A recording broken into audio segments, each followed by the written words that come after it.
Oh, all right, guys. I'm here early. We're gonna be starting the stream. Well, the panel starts in 30 minutes. I get to talk to you guys in the meantime. I actually just made a mistake. I thought the panel started at 5 today. I don't know why I had it in my head that it was, but I did do 5:30 like all the other weeks.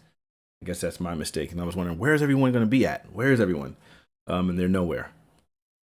Yeah, Destiny will be here.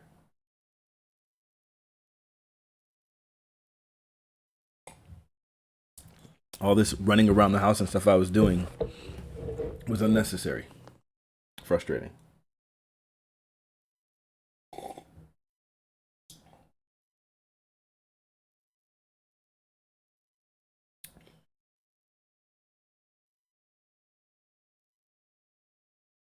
Well, this gives me more time to kind of set things up. Um, I kind of have the intros, but I think it's probably better that I go ahead and add in some more kind of diagramming of the conversation. 26 minutes is perfect.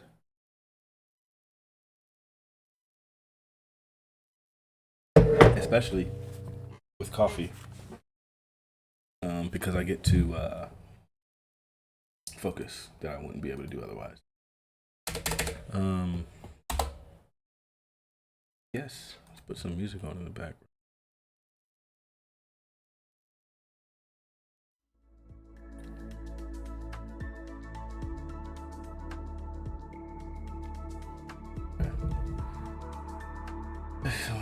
Sometimes me.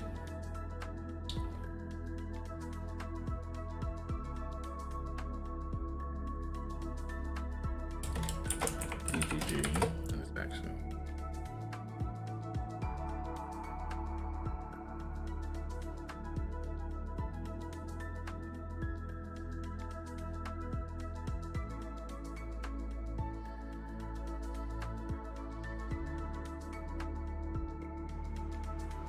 Dang, Bam. Bam, do you have a strong position on Destiny?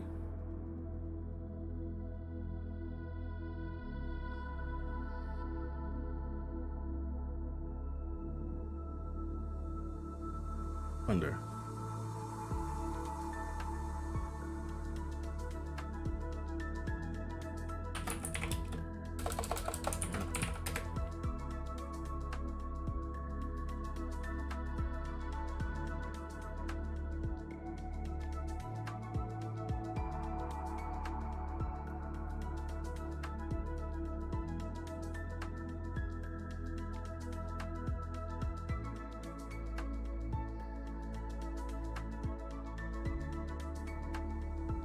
What do I think about my conversation with BPF? I wasn't. Yes, it was a waste of time, but there was just no way. There was no way to reach that person. The thing is,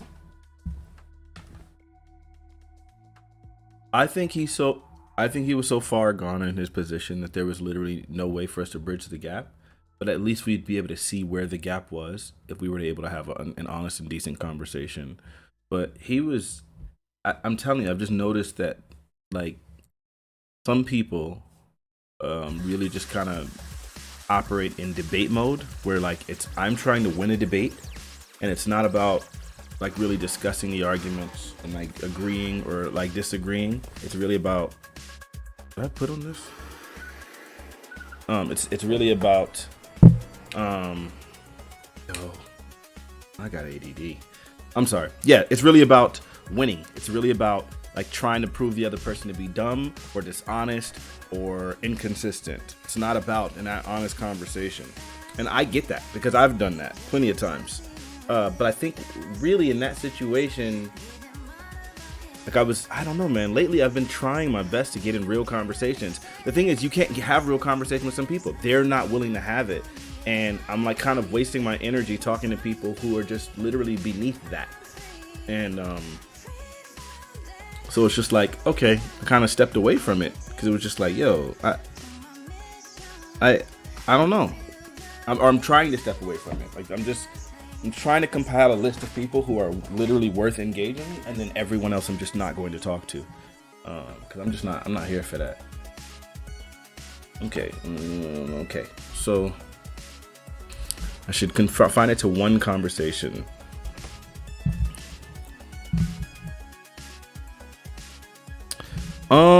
I think so. One, I do have a tendency to absolutely overqualify things.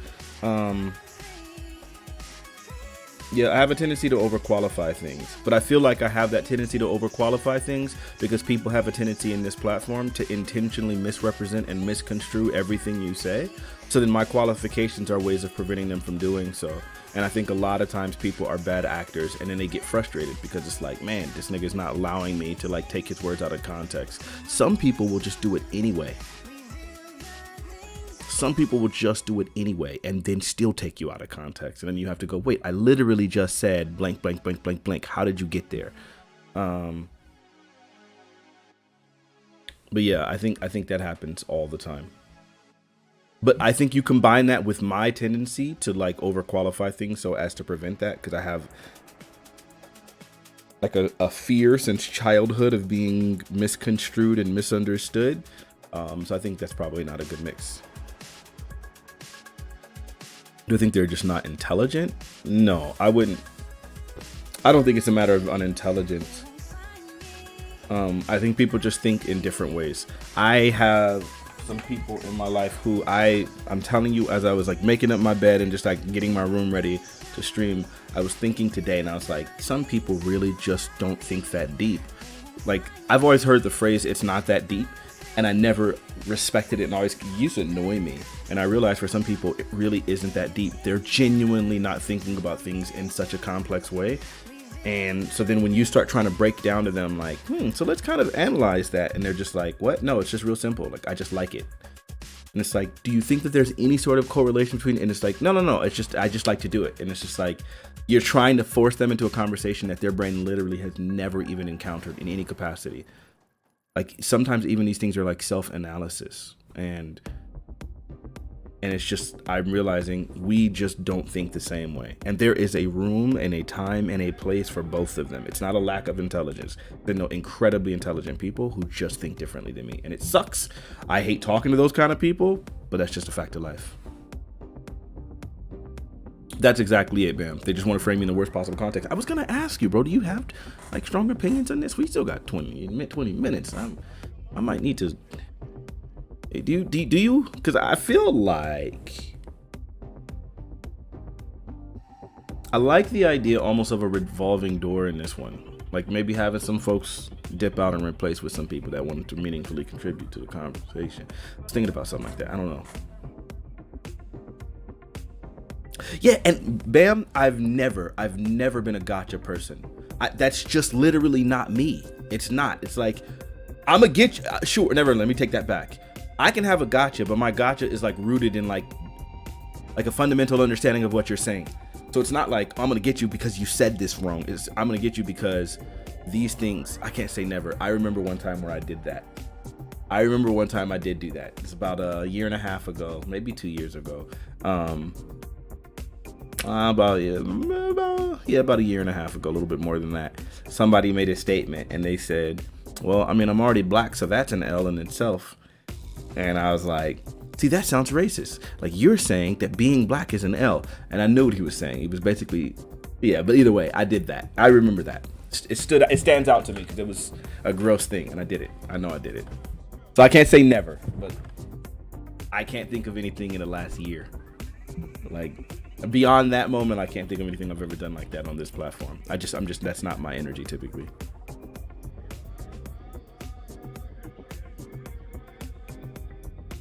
Wait, what do you mean the conversation? I don't know what you're talking about, Benny.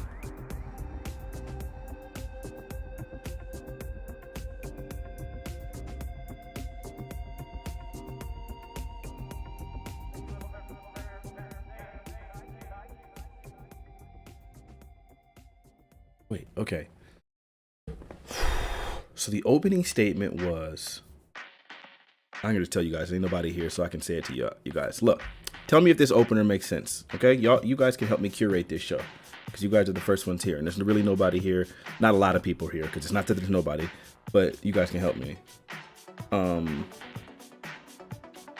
My brother got really frustrated with me, like qualifying things to him one day, and I told him I've spent so much time on the internet. It's like I have to do it. It's second nature. And he's like, yeah, but you know me. And it's like, yes, but if you've been on the internet for God knows how long, it's impossible to flip that switch. Because even in the fighting game community, they would try to do that all the time. It was gross as freak. It's just the online thing to try to take you out of context to make you the demon.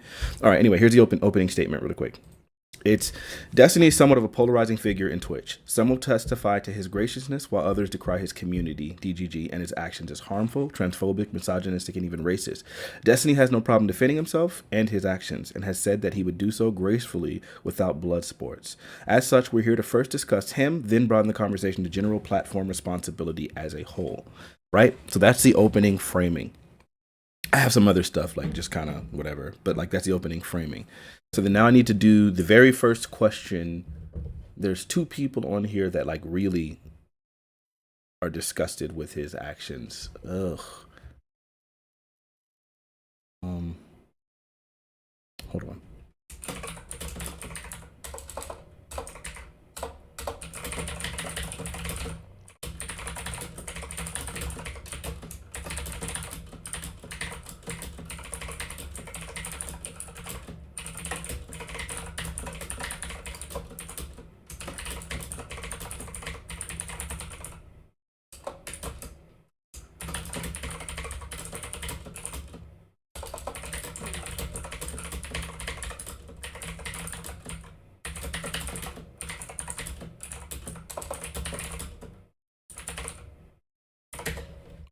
Anybody from your community? No, I'm mad. I hate you, Andy. I love you though. Oh man, you're the savior of all F types. I wonder if you understand the layers to that joke. I think you do because you're really intelligent, but I'm just not sure if you've been around lately while I've used that phrase. There's layers to that. How do? Oh, okay. Um, some people say you have this vague notion about what a conversation is. Oh, sure. No, it's not vague at all. Anyone saying that is just playing like they're a retard. It's really simple. I want a conversation, and a conversation differs from a debate in that in a debate, like there typically is someone trying to win, and not necessarily having the conversation in the best of faith because the goal is to win. Whereas in a conversation, even though two people can disagree, they're discussing their disagreements while being really open and receptive and not necessarily just trying to contrast and counter what the other person is being said. You're not engaged in combat, in a verbal combat. You're engaged in a discussion in which both people are kind of discussing their points of views and hoping that maybe I can influence the other person while not combating. Right? And I think that can happen. Now, I get even within discussion, sometimes you might have two statements that contrast directly, and that's fine. That's okay. But when the overall tenor of the conversation is a discussion, then it's like, okay, you kind of understand the difference. Like it doesn't feel as aggressive. It doesn't feel like, it just doesn't feel like combat. I mean, I don't know how else to say it. It's like when you're on a job interview. Imagine you're at a job interview for your dream job, and like say you're like a crazy, like the most direct liberal, and the person who's interviewing you says something like, "So yeah, Donald Trump is the greatest." Now you know that this guy who's interviewing you is not going to have any interaction with you once you get past this interview. He has no impact on the rest of your job outside of the hiring thing. But he says, Donald Trump is the greatest. What do you think? Any intelligent person, if they recognize this is my dream job and this nigga, I will not interact with him ever again for the rest of my life, in that interview would say, I can see how some people really love him as a president. I can get that. And, I imagine he appeals to his base really heavily, and he finds a way of actually galvanizing the people that matter to him. You see that diplomatic answer right there, where it's like, I'm not going to fight you on this. I'm going to let you have this because at the end of the day, like maybe you're just small talking me like in the middle of whatever while you're waiting on some person or whatever the freak, right? Where it's like, I disagree with that statement, but I don't have to voice that disagreement. Or if you feel really confident, maybe it's not that anymore, but it's your first day on the job and you're like, I want to get along with everyone, so I don't want to get into any heavy debates. And a fellow peer employee makes that statement. Like, Donald Trump is the greatest. And it's like, well, I'm not a big fan of Donald Trump. I don't think he's the best president. I think to call him the greatest is just not something that I can necessarily support. But I think everybody has a right to believe in what they want to believe in. I think my favorite president was so and so and so forth, and da da da da da da. Right? You would do something like that in a conversation.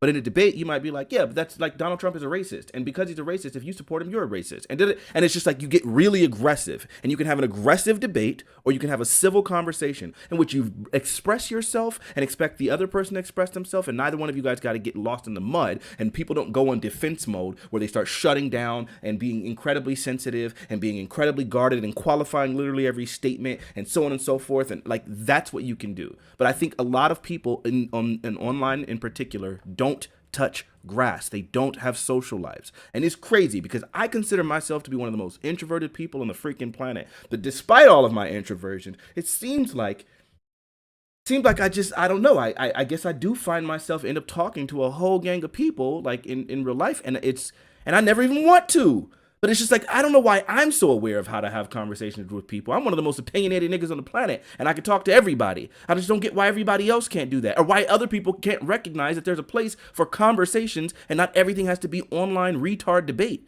Everyone just goes into super hyper aggressive retard debate mode, and it's stupid. And it's crazy to me that people literally don't understand what I'm talking about conversation, despite all of the attestation that I've done during the panel and everything else. It's just stupid. People are stupid. I hate other people's brains. I don't know. That's my opinion. Wait, Destiny's gonna be here.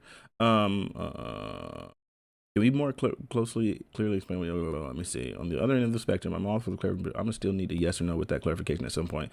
Some people are slimy though. You know what? It's really crazy. You know that's exactly it, Jay Baker. What's really crazy, if you'll notice in my conversations, typically, I will say yes and then explain, or I will explain and then say yes, or it'll be. I've said this a billion times to people. Either I will always say yes and then explain, or I will explain and then say yes.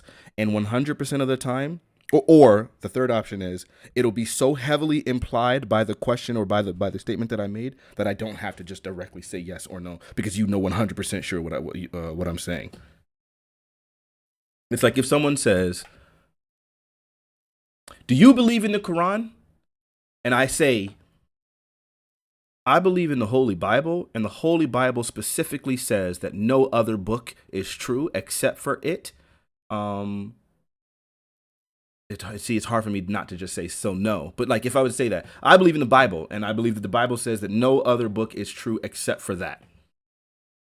Like you didn't answer my question. Oh yes, the freak I did. That's not an evasive answer. It's very clear. The only reason why you would say that's not an answer to your question is because you want to click chimp, or you want to do something where it's like you think it's a gotcha for me to just say no to that or something, right? Like, cause like the answer is so clearly embedded there. That's the only time where I won't answer a question. But even more, you'll hear me like if maybe I was like if I might have made the mistake and not answered a question and somebody pointed out to me, I'll go, okay, I'm sorry, yeah, I'll answer your question, yes, and then I'll move on. I think it's crazy, but I'll tell you what's gonna happen. You guys are gonna see it because I'm doing this Destiny thing. I mean, I'm uploading this conversation that Destiny and I had about Bill Cosby. That's gonna be uploaded extremely soon, like probably tomorrow. And I want to hear people's takes on that because I feel like I've had the same Cosby take that I've had from the very beginning, and it seems like whenever I've had that conversation online with everybody, they kind of go crazy, but here I talk to the people's champion, white savior Destiny, and lo and behold, he just agrees with me 100%. I don't know how that happens. Maybe, just maybe, without like all of the online idiots just going crazy, then my take actually makes a bunch of sense. Because like yesterday when we did the nigga panel and like Cosby came up and they called him a rapist, and I said, well, I mean, there's literally no evidence for that. Or there's no forensic evidence for that. And the entire chat just went like, what? Oh my God, what? And it's like, y'all know that the prosecutor, the district attorney at that time literally said that, right? Y'all know he said he wasn't going to try Cosby specifically because he knew there was no forensic evidence, and the main person who was testifying, the only witness to the event, had like conflicting stories, so he knew that there was no way of getting a conviction. So that's why he ended up trying to like do a civil thing first and promising not to do. He said, I know we ain't got no conviction here. I know we ain't got no evidence. He said that. So If he can make that statement, I don't know why me making that statement is suddenly problematic. This is coming from the same individual that eventually says, "But I know how to get you justice," meaning I think he might have did it, but I know how I'm gonna get. I know how I'm gonna get you justice. I'm going to make a formal declaration that we will never try you criminally. So then that way you have to testify civilly, because you can't use the Fifth Amendment, because the Fifth Amendment can only apply to criminal like convictions. So since you can't use the Fifth Amendment, which is basically saying I'm not going to testify because I don't want to incriminate myself, you have to answer the questions in this deposition. So then that way maybe we can get her some money civilly. Literally, he says this. Literally wrote it out on paper. I'm going to do this to ensure that he can't use this thing, because this is the only way I can get her justice, because there's no justice to be had in a criminal court. He says that. So this is a guy that's not like in favor of Cosby, because he still tried to find a way for Andrea Constand to get her money despite the fact that he knew he didn't have a criminal case. So it's not like he's pro Cosby. The nigga was trying to find a way to get Cosby. But if I echo the same thing and say, yeah, I don't think that there's any evidence outside of Andrea Constand's testimony, which he says, as well as I'm saying, that it's been inconsistent, shoddy, and she's contradicted herself, and there's literally zero forensic evidence. That take is factually accurate. Point blank, period. But it's just like online, everyone's just like, no, 50 women, no. That's all you can do.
Yeah, I know. I'm just trying to get everything together. Um,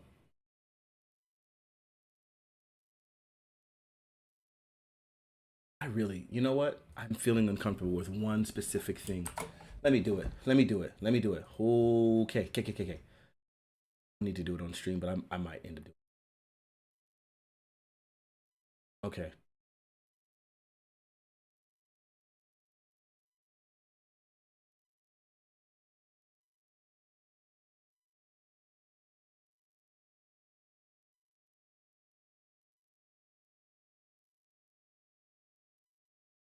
Hey, section. Hey. You're just the person I wanted to talk to. Listen, I'm so grateful that you're here for this panel. I'm glad that I'm glad that you're contributing, and I definitely want to provide you the forum to make sure that you're able to discuss everything you can. I need you to just promise me you're not going to do any grandstanding. Do you know what grandstanding is? Yeah, sure. So like I'm not going to be like a super posturing jerk about anything or go on like these long rants and interrupt people, things like that. Like, Absolutely. just Can I run my I'm sorry. I was gonna say, just express yourself. I promise you, I will provide you every opportunity to do so, and I think you'll do great. So honestly, fairly, and without bombastic nonsense. You know what I mean? Just present your case, and we're all gonna listen as you do. Totally. But really quick, what I want to make sure I just want to make sure that an I am live opening all the way. statement. I'm live already. Just so you're clear. But go ahead. Go ahead. Awesome. So the opening statement I'm going to run is just this. Hey everyone. First of all, I'd like to thank Fanatiq for hosting this panel and inviting me. I'm really thankful that I get to be here. I support the Destiny ban because I think that platforms which enable political conversations have a responsibility to stop their members from being massively and unnecessarily inflammatory. I feel that there's some level of inflammatory behavior that's reasonable, but Destiny and many other political streamers are far beyond that threshold.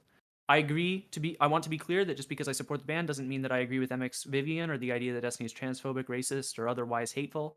I probably disagree with you if you support the Destiny ban, even though I support it. I'm excited to talk to you all about social media policy. Thanks again to Fanatiq for the invitation. Is this fine?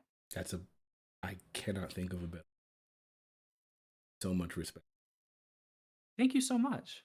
Like, I really was hoping to God that your thing wasn't going to be performance based, and I had picked up a tiny piece of that like idea in my head when we first spoke, and it's been like kind of gnawing at me. And that take sounds actually something that's sensible and something that I actually can appreciate. Even if I disagree with you, I can absolutely Totally. appreciate it, and I'm so glad that you're going to Thank you abide so by the much. rules and do so, man. I'm really glad. Thank you so much. Well, I really appreciate that. I'm glad that my opening statement is running well. It's doing what we want it to do. And I'm going to try my absolute best. I want you to call me out if I'm posturing or being performative, because I might do that unintentionally. I got you. I feel you, and I will do my best. You're aware of the StreamYard and all that stuff? Did we link Oh, what that in the stream? chat? Like that you're streaming? No, the StreamYard where we thought. I'm gonna right now and clipboard. Awesome. Here's StreamYard for.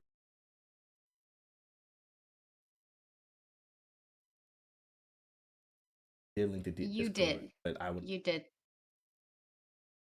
Oh, That Katie? what is Hi. StreamYard? Yeah, StreamYard is where we do video from. I really wish I should have agreed. I should have pointed it out to you what it was and this, but it's okay. It's really simple. You click that link for the StreamYard, and then you go in there, disable your video here on Discord, and then you'll just do the exact same video thing that you're already doing on the StreamYard. It should work perfectly fine. Awesome. Thank you so much. Are we muting ourselves on StreamYard? Yes, we're muting on StreamYard, Awesome. and we're going to be talking on Discord. Man, I'm Can you excited. hear me fine? I by can the hear way? you perfectly fine. I am excited that you're Awesome. here, Katie. Man, I really think we're about to have us a good conversation, a good panel. There's going to probably be some I heat. really hope so. Yeah, this is going to be good. I'll fix the mic. Give me a second, y'all.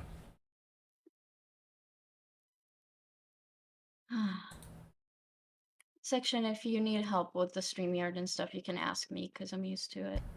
Well, thank you so much. No worries. I won't be as nice on panel if you say stuff I disagree with, but I'm generally nice. Oh, she'll Yeah, I nice. totally No, understand. she'll nicely disagree with you. Trust me. True. I totally understand if you're gonna be disagreeable. That's chill. What's up? Hey. Hey, what's going on? Not much. Marazone, I just was in your stream yesterday. I subscribed to you yesterday. You were having a little emote party or whatever. My first I time in remember there. that. I thought I recognized your name. Yeah. Yeah. My first time in there, man. Good stream. Good stuff. Appreciate it, man. Yeah, it's getting a lot of notice lately. I'm kind of happy about it. Yeah. And for good reason. Yeah. Please We'll mute talk about yourself that on later, though. mute yourself on Yeah, like that. StreamYard, everyone. Team Destiny keeps forgetting to actually get to the Discord every time. He just logs into StreamYard. He Oh my God. hates that we do StreamYard and Discord. Something he's just not a fan of. May I Everybody's ask playing close why to the is time. that you do it like that, Fanatic? I don't know. I saw other people do it, and you know, just like cutting the butt off the ham. It just made the sense to me to do it that way. I think it's easier to manipulate, and it just looks better, in my opinion. The way StreamYard kind of breaks things down. But yeah, I Yeah, don't know. StreamYard lets you, for example, do something that Discord doesn't, which is like adjust, like he can decide where each of us goes and stuff like that. Mhm. So there's a lot more control of the visual aspect of it. That's why Primary likes it. So. Gotcha. Yeah, it works. Yeah. Do I It need works. this? Do you I need? just want to make sure really quickly. For me, it looks like it is, but I just want to make sure. StreamYard is just showing like my VTuber, right? It's not like showing my face or anything right now. Yep, just VTuber. Yes, Awesome. we still don't know how you look. This is wonderful. Okay, I'm a little confused. Sorry, I need like an app to show my visuals. Yeah, No, you just open wait. your Are you on your phone or are you on computer? I'm on a PC. Oh, then yeah, you just click the StreamYard link at the bottom of the group thread, and it'll just let you do your visuals. You don't need like a separate app. Oh, okay. It'll just do it like on the web itself. Like you don't have to install anything or anything. I see. Yeah.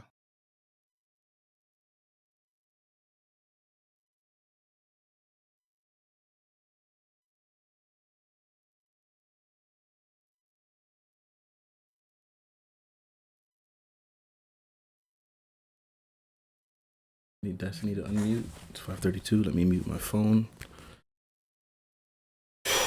Alarm's going off. Right, I'm in the waiting room. So audio comes through Discord, though, right? Yes. Okay.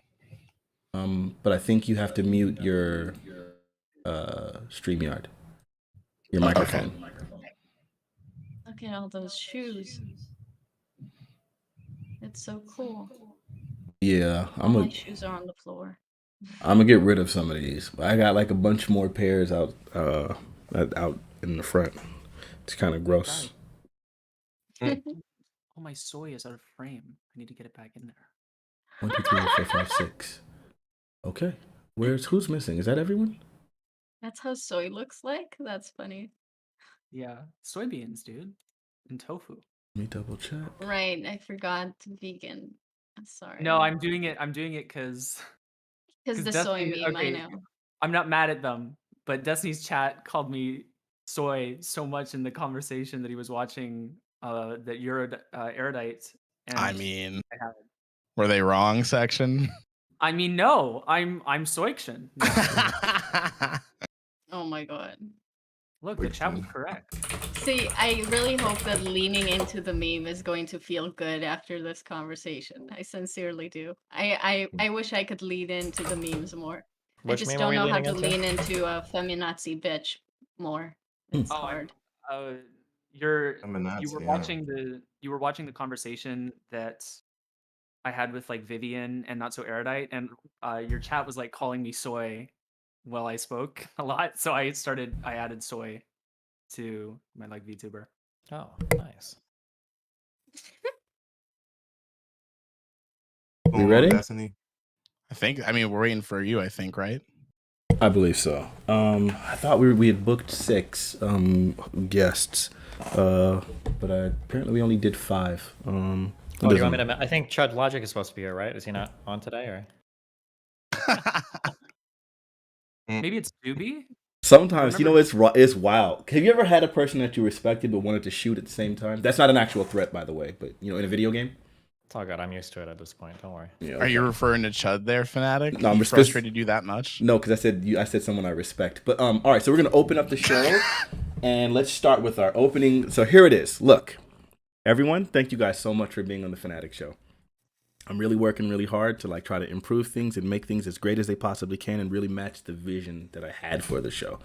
So I've taken the time to carefully speak to each person. Rhizome, however you pronounce your name, our conversation got off Rhizome. It got off the rails a little bit, and I didn't actually have the specific conversation with the piece that I was expecting to have with you, and that's my fault. But I know you understand my intention and what the goal is of the panel. So that's really good because you called me out on that. So with that being said, I'm hearing background noise coming in. Is that me? Oh no. I'm hearing That that might be too. my fault. Katie's no. having some weird feminazi mic issues. Feminazi audio. Yeah. Okay, we got it. We got it fixed. All right. So listen. Destiny is somewhat of a polarizing figure in Twitch. Some will testify to his graciousness, while others decry his community, DGG, and his actions as harmful, transphobic, misogynistic, and even racist. Destiny has no problem defending himself and his action, and has said that he would do so gracefully without blood sports today on the Fanatiq panel. As such, we're here to first discuss him, then broaden the conversation to general platform responsibility as a whole. I want to address the viewers really quick and say that I have heard complaints about my interjections. Last week, panel was completely off the rails. Before we could even finish opening statements, someone was complaining that there wasn't any debate. This panel is not about debate. This panel is about conversation and discussion. While there are people on different sides of this issue, I'm hoping we're able to openly discuss these positions and come to a deeper understanding. If anyone can handle this and actually not go crazy, I believe it's Destiny. Thing is, I'm moderating. I don't want to have to interject. I hope you guys can moderate yourselves. If 2 people are in a meaningful back and forth, please don't interject. Let them have it. If I'm talking, you don't. I'll try to keep it to a minimum, but if I feel the need to speak, please feel the need to listen. I've taken the time to talk to every single person here to ensure they know the environment and what is expected, and I do expect this to go smoothly. Lastly, on the nigga panel last night with Trihex, Signatural, Prime Kai's, myself, and Black American Made, we were able to have a round table discussion with literally no moderation, and that went freaking swimmingly. Is that just because it was all niggas? I'd like to think not. Let's do this one right, okay? So, opening it up. In a previous conversation, STV Philly and I discussed his grievances with Destiny. I can't speak for Destiny, but Destiny can speak for himself. And this is a forum that I believe is perfect to be able to do so. STV, the floor is yours. Yeah, so well, let me start out by saying hello to everybody. And Fanatiq to you especially for inviting me on. I appreciate it. Hello to Destiny, hello to Rhizome, Katie, and Section. How are you, everybody? I'm familiar with everybody here, so that's a good thing.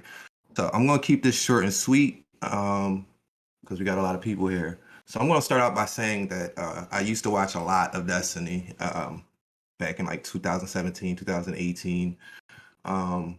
And not knowing much about his personal life, he's somebody who I would say could communicate his positions clearly and effectively, and can argue with some of the most arrogantly wrong people on the internet, like Nick Fuentes, No Bullshit, Eric Stryker, Sargon of Akkad, John Tron, all those people. My issue with Destiny is not so much his streams, although we disagree on a lot when it comes to race and labor issues. More of my grievances come with his behavior on Twitter. Not only his behavior and his community's behavior, but I'm talking to you, Destiny, so we're gonna keep it to you for the moment. So these are arguments most people have heard before, weaponizing his community against smaller accounts, using racially insensitive language towards minorities, and negatively essentializing groups of people. Those are my main, I would say, issues. There are more, but we have limited time, so I'll keep it to those three for now. More specifically, the end of last year, that whole interaction with the girl who said she was stealthed, and then Destiny, you had tweeted out some things that I believed, in my opinion, were victim blaming. Let's just put it like that. Some people say it's rape apology. Some people use other language. The language I like to use, because that's what first came to my mind, was victim blaming. I've heard you have these conversations with other people, so I'm sure this is not a surprise to you that people feel this way, me specifically. And yeah, I think for right now, I'm just going to leave it there.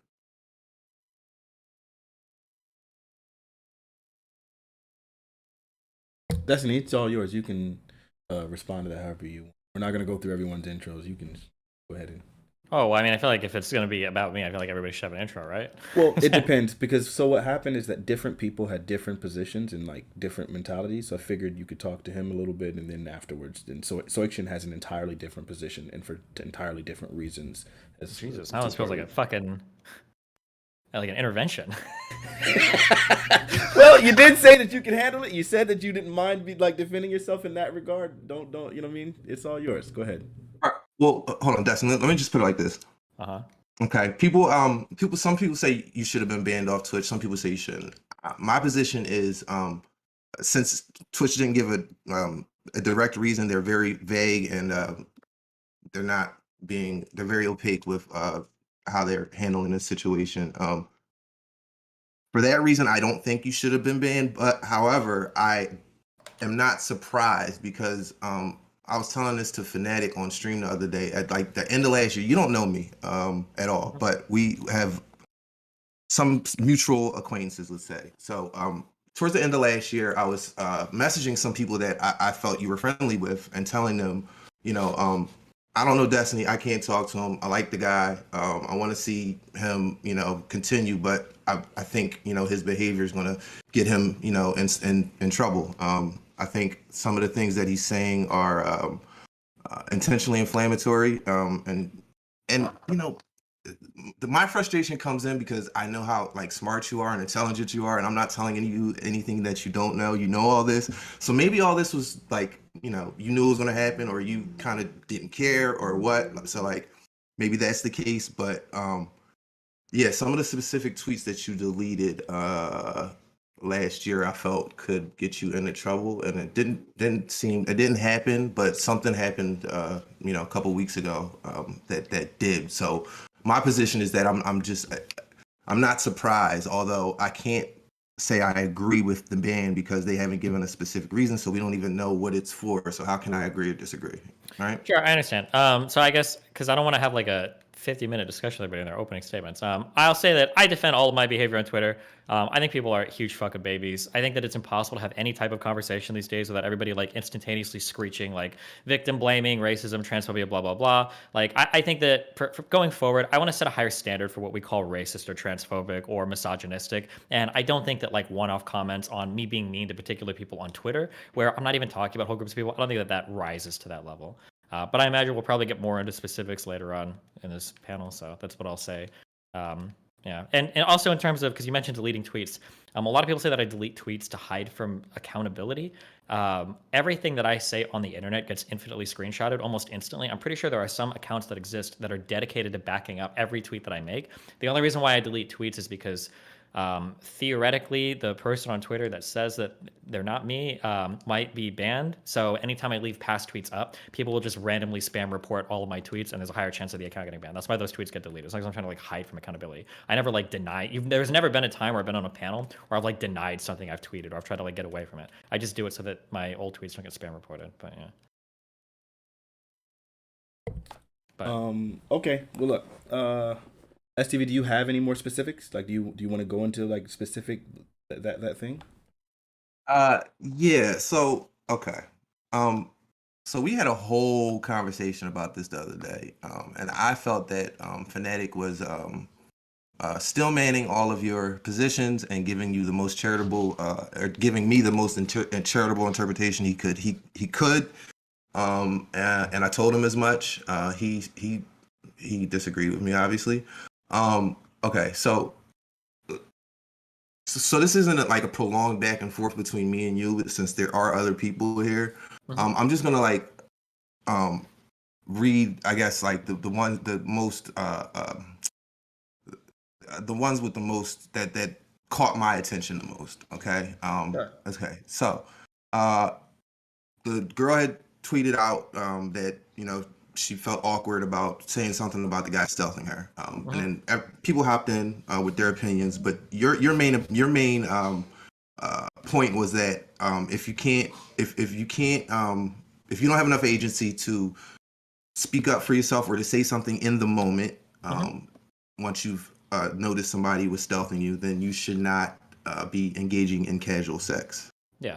And my thing was that if you had said it like that, or if you had, put it like that, me personally, I wouldn't have had an issue. I'm sure somebody would have found the issues with something, but me personally, I wouldn't have had an issue. My issue came, and the reason I use the term victim blaming is because of this specific tweet.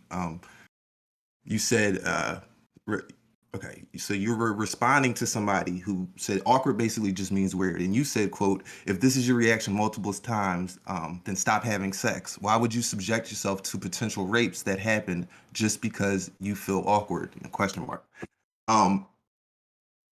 Now, stealthing can happen. Women can do it. Men can do it. Gay men can do it. Stealthing happens in a variety of different ways. And from what I could gather, this woman found out after the fact. Now, here's a question I do have for you before I go into this. You know way more about this than me. Obviously, you were engaged with this. Did this particular lady know beforehand, or did she catch the guy like in the act, or did she find out afterwards that he had stealthed her? Initial tweet, it was a little bit ambiguous, leaning towards it sounded like she saw it happen but didn't say anything. But later on, she clarified afterwards that she didn't realize until after the event had finished. But at the time, you thought that she had noticed him doing it, like in the moment. Yeah, because of the phrasing of her tweet saying that, like, it sounded like she said, I didn't say anything because it was awkward. But apparently later on, she tried to say, well, what I meant was it was awkward to say anything after the fact, which I think is what she said afterwards. All right. So, okay. Now that, in theory, that's the sound That is a sound argument. But what you were saying at the time was that, you know, if a girl like can't, if she gets, you know, stuck in the moment or stunned or stun locked is the phrase used on Twitch, but if she gets she has a trauma response, I guess you want to call it, like that isn't something that you can predict beforehand. Like now you're saying if you but my overall argument is like, if you think you're going to have a trauma response to getting stealth, you shouldn't be having casual sex. That's super basic. And if it's happened 3 times, you should know by at least the 3rd time that, like, okay, maybe this isn't for me. I think is a pretty fair take. So the problem that I had with that is that she was a sex worker, so she's probably had hundreds of sexual experiences with people, and something has happened 3 times, and you're Wait, is that true?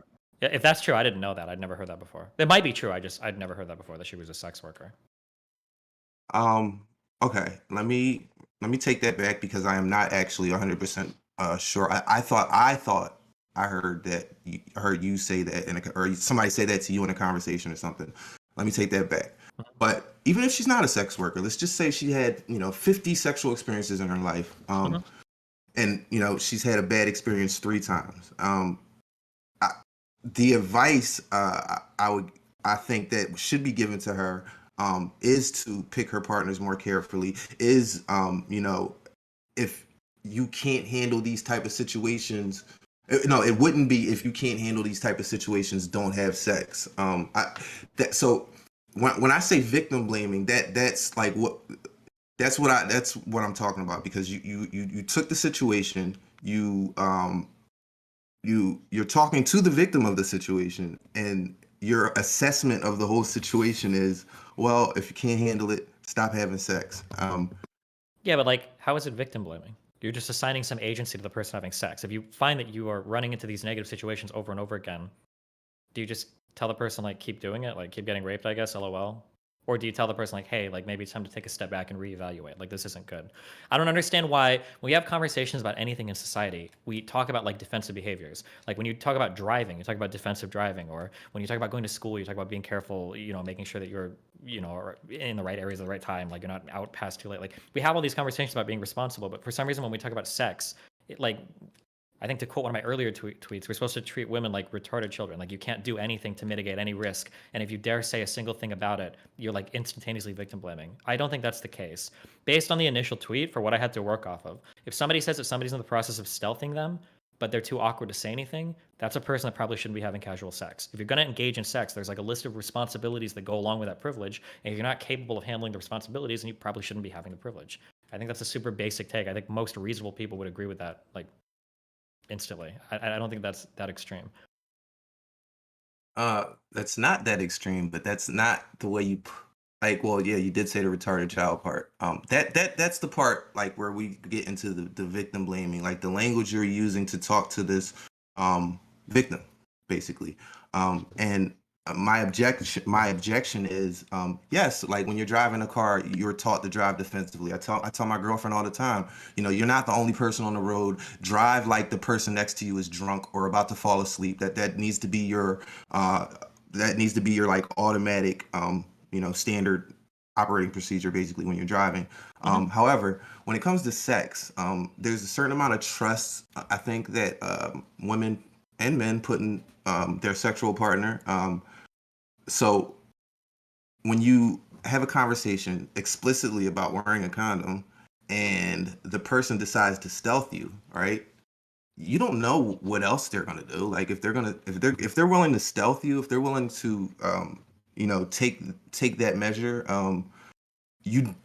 they may be willing to go further, or maybe they're just sneaky and all just the things that somebody could do to you. Stealthing is way down on the list of like sexual assault, right? But that's where it starts, right? I'm sorry, I didn't. Yeah, that is the start. But like, so my question would be then, I guess I'll just flip it around. What would your advice be to somebody like that? Let's say that you have a friend who's like, man, I got stealth 3 times, but I didn't want to say anything because it was awkward.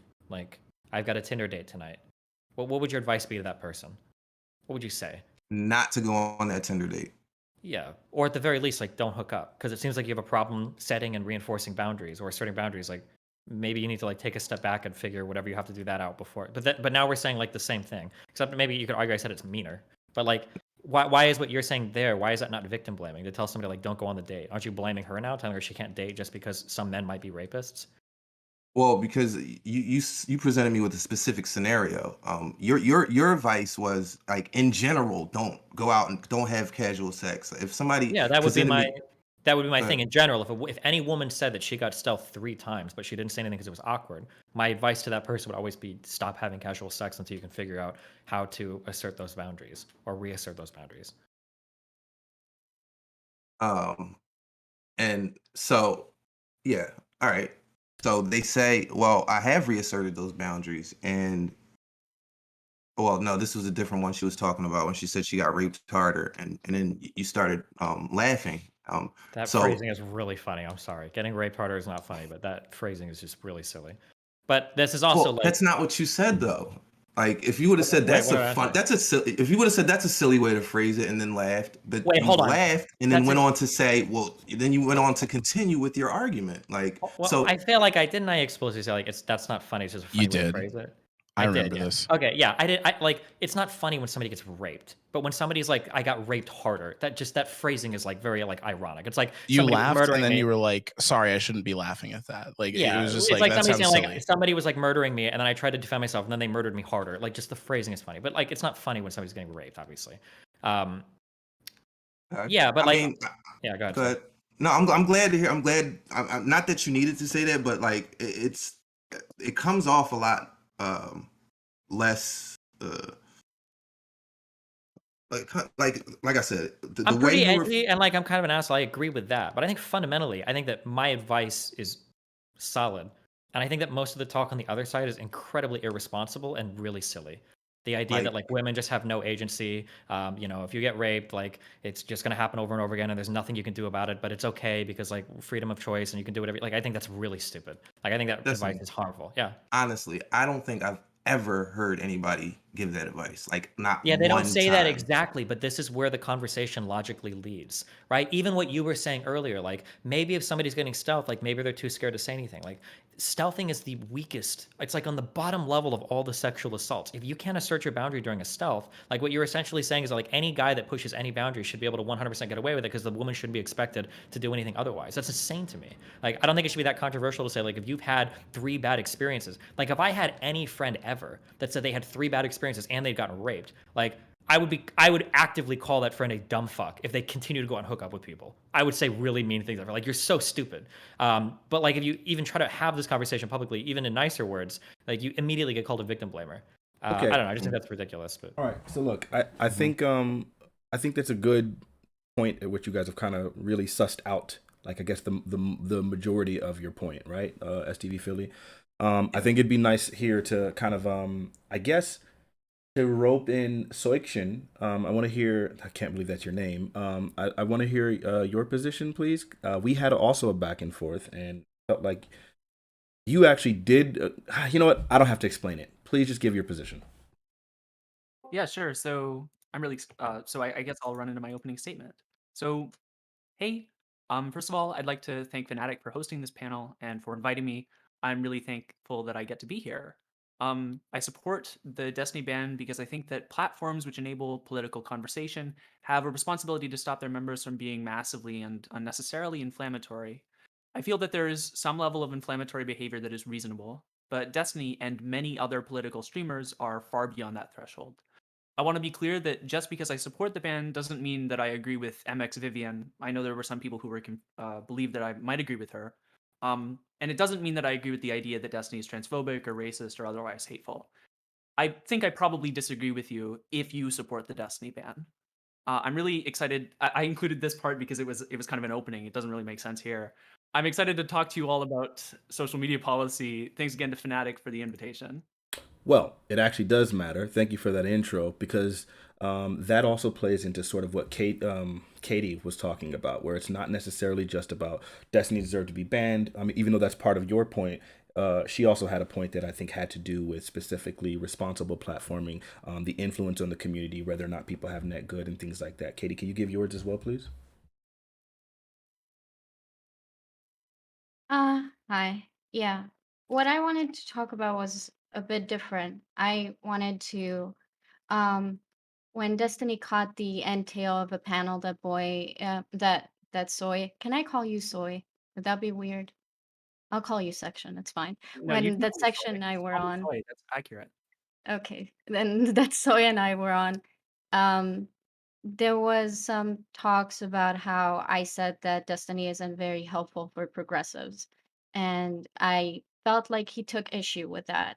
So I mainly came to suss that out because I think we can actually reach an agreement on that on in terms of what Destiny is or was to like the Twitch community in terms of like his political advocacy and in terms of um, what responsibility big platform owners have, someone like Destiny's size or Bosch's size, in terms of their online engagement, Twitch or Twitter or whatever.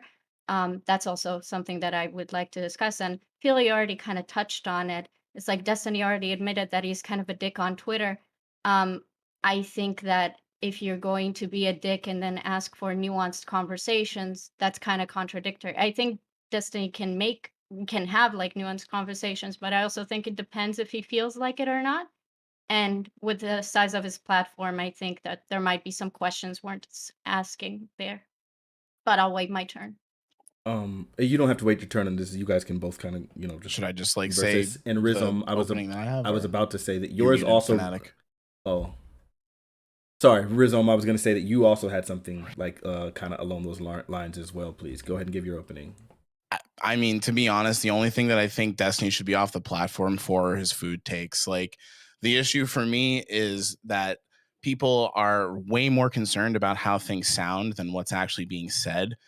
And I don't understand what separates Destiny from just a gamer bro giving their take on Twitter. Like, we wouldn't go this far with some other gamer bro. Just because he does political work doesn't mean that he's chained down to it or that everything that he does has to serve a specific political goal with his online engagement. Like, and the other thing too is like earlier STV was like saying that Fanatiq was steel manning his takes. It's like, should we not be charitable with someone who we know like has good takes or is capable of like having nuanced discussion? Like, so yeah, really, I don't know. My issue is like how quickly this turns into us speculating on harm that can come from shit, which is just nebulous as fuck and really can't be shown, and we'd have no idea like what the harm that could be done by a community like this is, and that people just act like it's like this like given that like Destiny, because he's so big, has harmful factions in his community. I mean, I just challenge you to find anyone who's a large creator on Twitch who doesn't have a transphobic faction in their community. Like, that's a very mainstream way of thinking because people aren't like fucking woke on trans issues everywhere across the board. Some normie ass motherfucker is going to also have people in their audience who have some like non-progressive takes. It's just, I don't know. Yeah. So that's where I'm at. Can I engage with that? Sure. Is that okay? Yeah, I don't think when, at least when I'm talking about harm or stuff like that, I don't think I'm talking about the fact that I agree that every big Twitch streamer probably has a transphobic faction in their community. I think when people are I think what separates someone's like Destiny from any other gamer bro isn't the fact that, oh, you do political content, therefore you're 100% always responsible and should always be on your best behavior and you should always be consistent and logical and like ideologically aligned or whatever. I don't think that at all.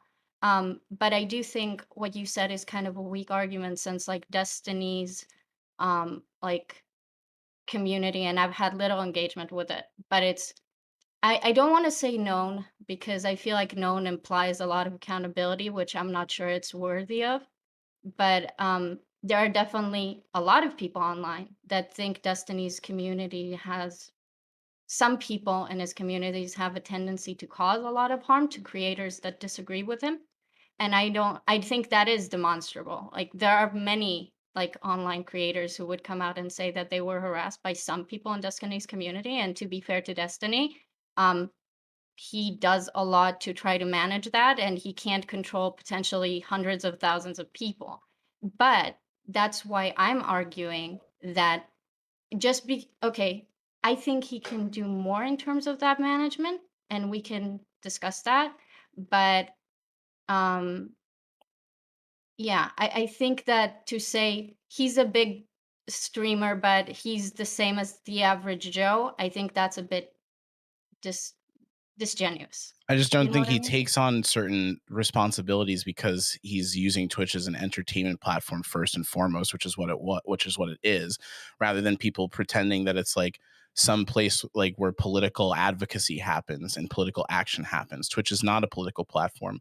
Twitch doesn't want politics on it. That's why somebody like Destiny is going to be banned, because Twitch wants to have the least common denominator positions platformed, because they don't have AdSense that targets users in a direct way. So they need everybody to hit those lowest common denominator beliefs and values who they put on their platform.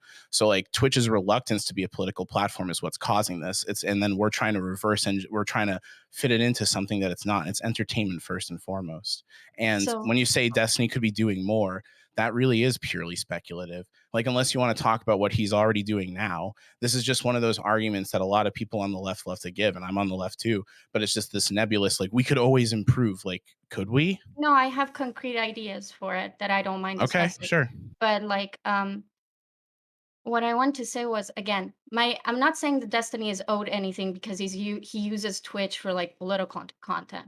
My general overarching like main idea to talk about on this panel is the fact that maybe when someone's community reaches a certain size and certain level of influence in a sphere, this person is no longer held can be held in the same regard as someone who has like 80 followers like I do, you know?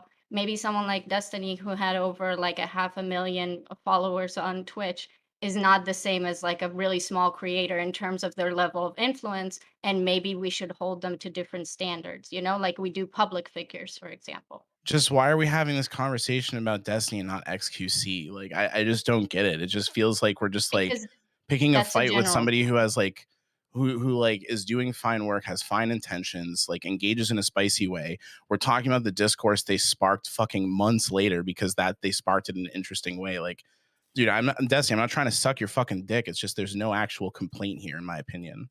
Well, so I guess so. So this is a couple of things. So I've started writing up like a big thing because I'm kind of curious where people's ideas and thoughts come from, and I noticed like a couple of patterns. So like here's one thing that I've noticed lately.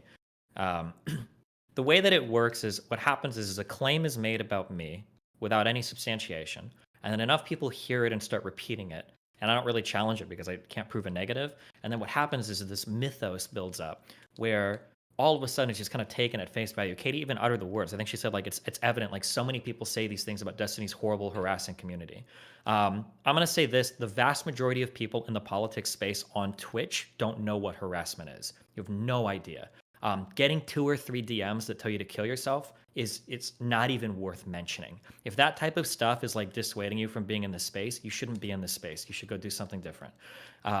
When people say that like my community is involved in brigading, or that like we direct like hate raids or whatever, like I have thousands of people watching me at any point in time. If I was directing hate raids, you would be getting hundreds or maybe thousands of messages, depending on the dedicated level of hate that I decide to send your way. Like the reality is we do a lot in my community to make sure that people aren't being hateful towards other people. We do cross-platform bans. We've asked people multiple times to compile lists of people that are being rude or disrespectful. I go out of my way to mute people or block people on Twitter that are trans. Like I do all this shit. I do more than any other creator in this space with an audience of my size to police the types of interactions I get that most don't even come from my community. But I still get like little children that are crying that they get 2 negative tweets that they're being brigaded or harassed by my community. When the reality is a lot of you guys just say really stupid shit and then you get mad that you get any pushback for it publicly. So I get a little bit upset when people like make this hate raid claim constantly or this massive harassment claim constantly. I think it comes from people that just haven't dealt with a lot of internet related harassment, and they think that 1 or 2 DMs is like more than anybody should ever have to deal with for negative pushback on the internet. Soy, do you Can I disagree ask with you a that? question?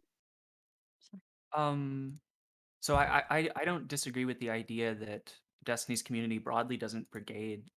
I do think that I think if that was meant to be responsive to me, that I just wouldn't hold the position that he's like super into brigading or whatever. The thing I'm gonna say is that I have more problems with stuff where you're like saying things like the R word children tweet or the photoshopped blackface. I'm not saying you're doing blackface, but the image of your Digital face showing blackface. It's okay.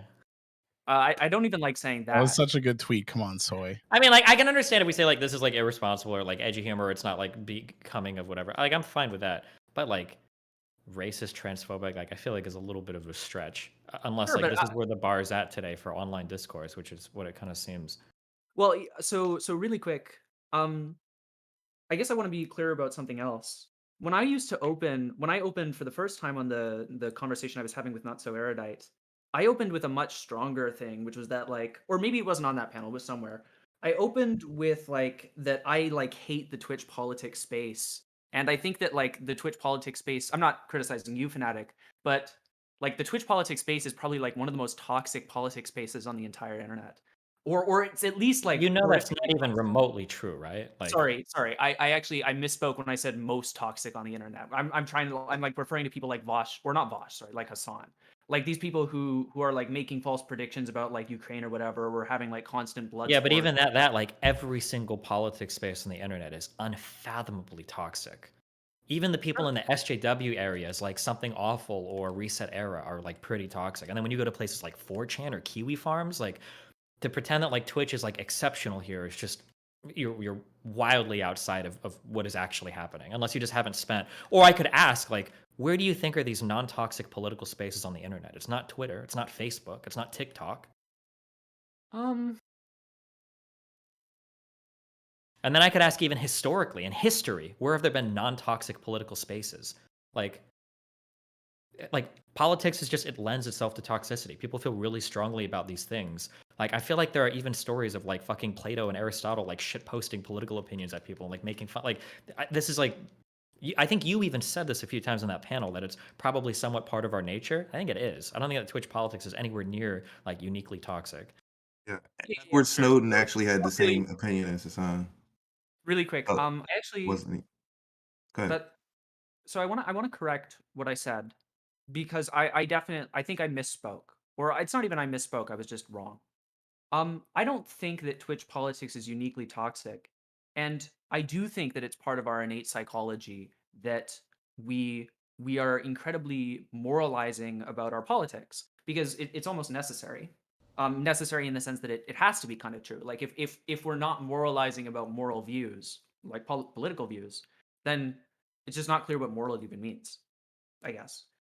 I think that when we look at the internet, that there's this really massive problem on the internet holistically, where communities have become maybe like more toxic than I think they have been in the past. So I think that internet communities broadly are like really insular. I think that like it's really like popular for people to like spam each other with porn, and I'm not saying you're doing this. And I think broadly, the way politics works on the internet is I just think I have like a massive problem with it generally. And I understand what you're saying. I swear to God, this sounds so bad faith, but I don't mean it to sound that way. How old are you? I'm 19. Okay. That's awesome. Okay, that's super great. I'm not trying to attack you on that. So I'm 33. To say that like the internet now has gotten more toxic, oh man, like I don't know what stories you've heard, but like Oh, Destiny. oh just- man, like even the early days of Xbox Live, like it wouldn't surprise me if the N-word was used in the time span of 1 month in Xbox Live more than in all of U.S. God. slavery history. We don't Like need, we don't by need like to- 11-year-old kids. Oh my God. Yeah, Jesus. like I'm just saying that, like, and ooh. again, I'm not trying to say, I want to be really clear, okay? Like, we should all strive to something better. We should all try to do better. We can all, like, push towards better things. I think that's great. I think that's awesome we do that. But I think it's really important that we keep a perspective. Because a lot of times, and lefties are really horrible about this, is they always act like we're at the worst stage for race relations. We're the worst stage for misogyny. We're at the worst stage. And it's like, man, I don't think that's the case at all, right? Like the left people always act like, you know, we've got to win the culture war. Like they won the culture war like 5 years ago. Like it's over. Like now it's time to like do actual work. But people keep acting like we're still in like these worst parts of history, and I don't think that is the case. Yeah, I if feel the like worst example of ask you a racism question? is you posting a photoshopped tweet of your face as Yeah. blackface, like I think we're in a pretty good place. Like, Sorry, really quick. Mhm. This is super important There's because I'm noticing this worse happen. tweets than that. I'm I'll sorry. totally Go ahead. let other people go in a second. I'm sorry. It's just like really quick. There's something that's kind of frustrating. So there's this idea that you talk about, Destiny, of the web, where people will take your positions and they'll map it onto another position and they'll run down the position of inferences. Mhm. And this is really similar to an idea that's talked about in a book called Thinking Fast and Slow, where they talk about these kind of holistics that people will develop and types. So they'll look at, we could use like a race, like people will become racist or something like that, but it's also true of political groups of people where they'll make a bunch of unjust inferences. I'm getting a little bit frustrated. Not in like an angry way, just like it's Get just angry. It's okay. well, kind of my central thesis is that we shouldn't do that. To never get angry, it's part of the human experience. Not to never get angry, but to be less seethingly angry in. Okay. Well, we don't have to get to seethingly angry. There are steps on the way to being angry, right? You can be a little angry. Well, sure. I guess what I'm saying is that I think I'm kind of clarifying where I am relative. What's to- the acceptable amount of sieve? Sure. The point I'm making is just that when I'm saying these things, I'm not saying them I'm not saying them as like a far lefty, strong, super leftist person, or as a person who holds to this strong view that everything you've ever said is transphobic and that you're a bigot, racist, whatever.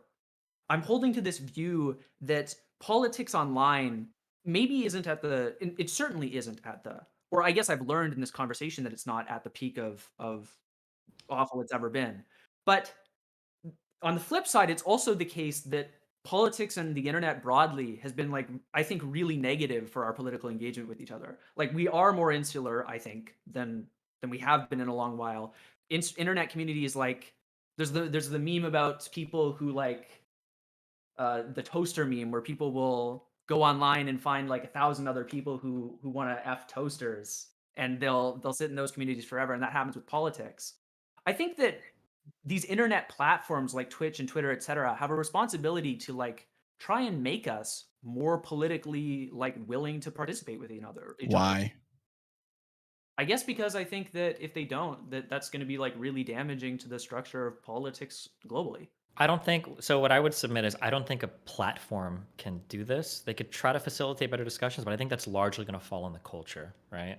Of like the country or that particular part of the internet. And like a platform might have some moderating effect on this, but I don't know how much they could truly control that.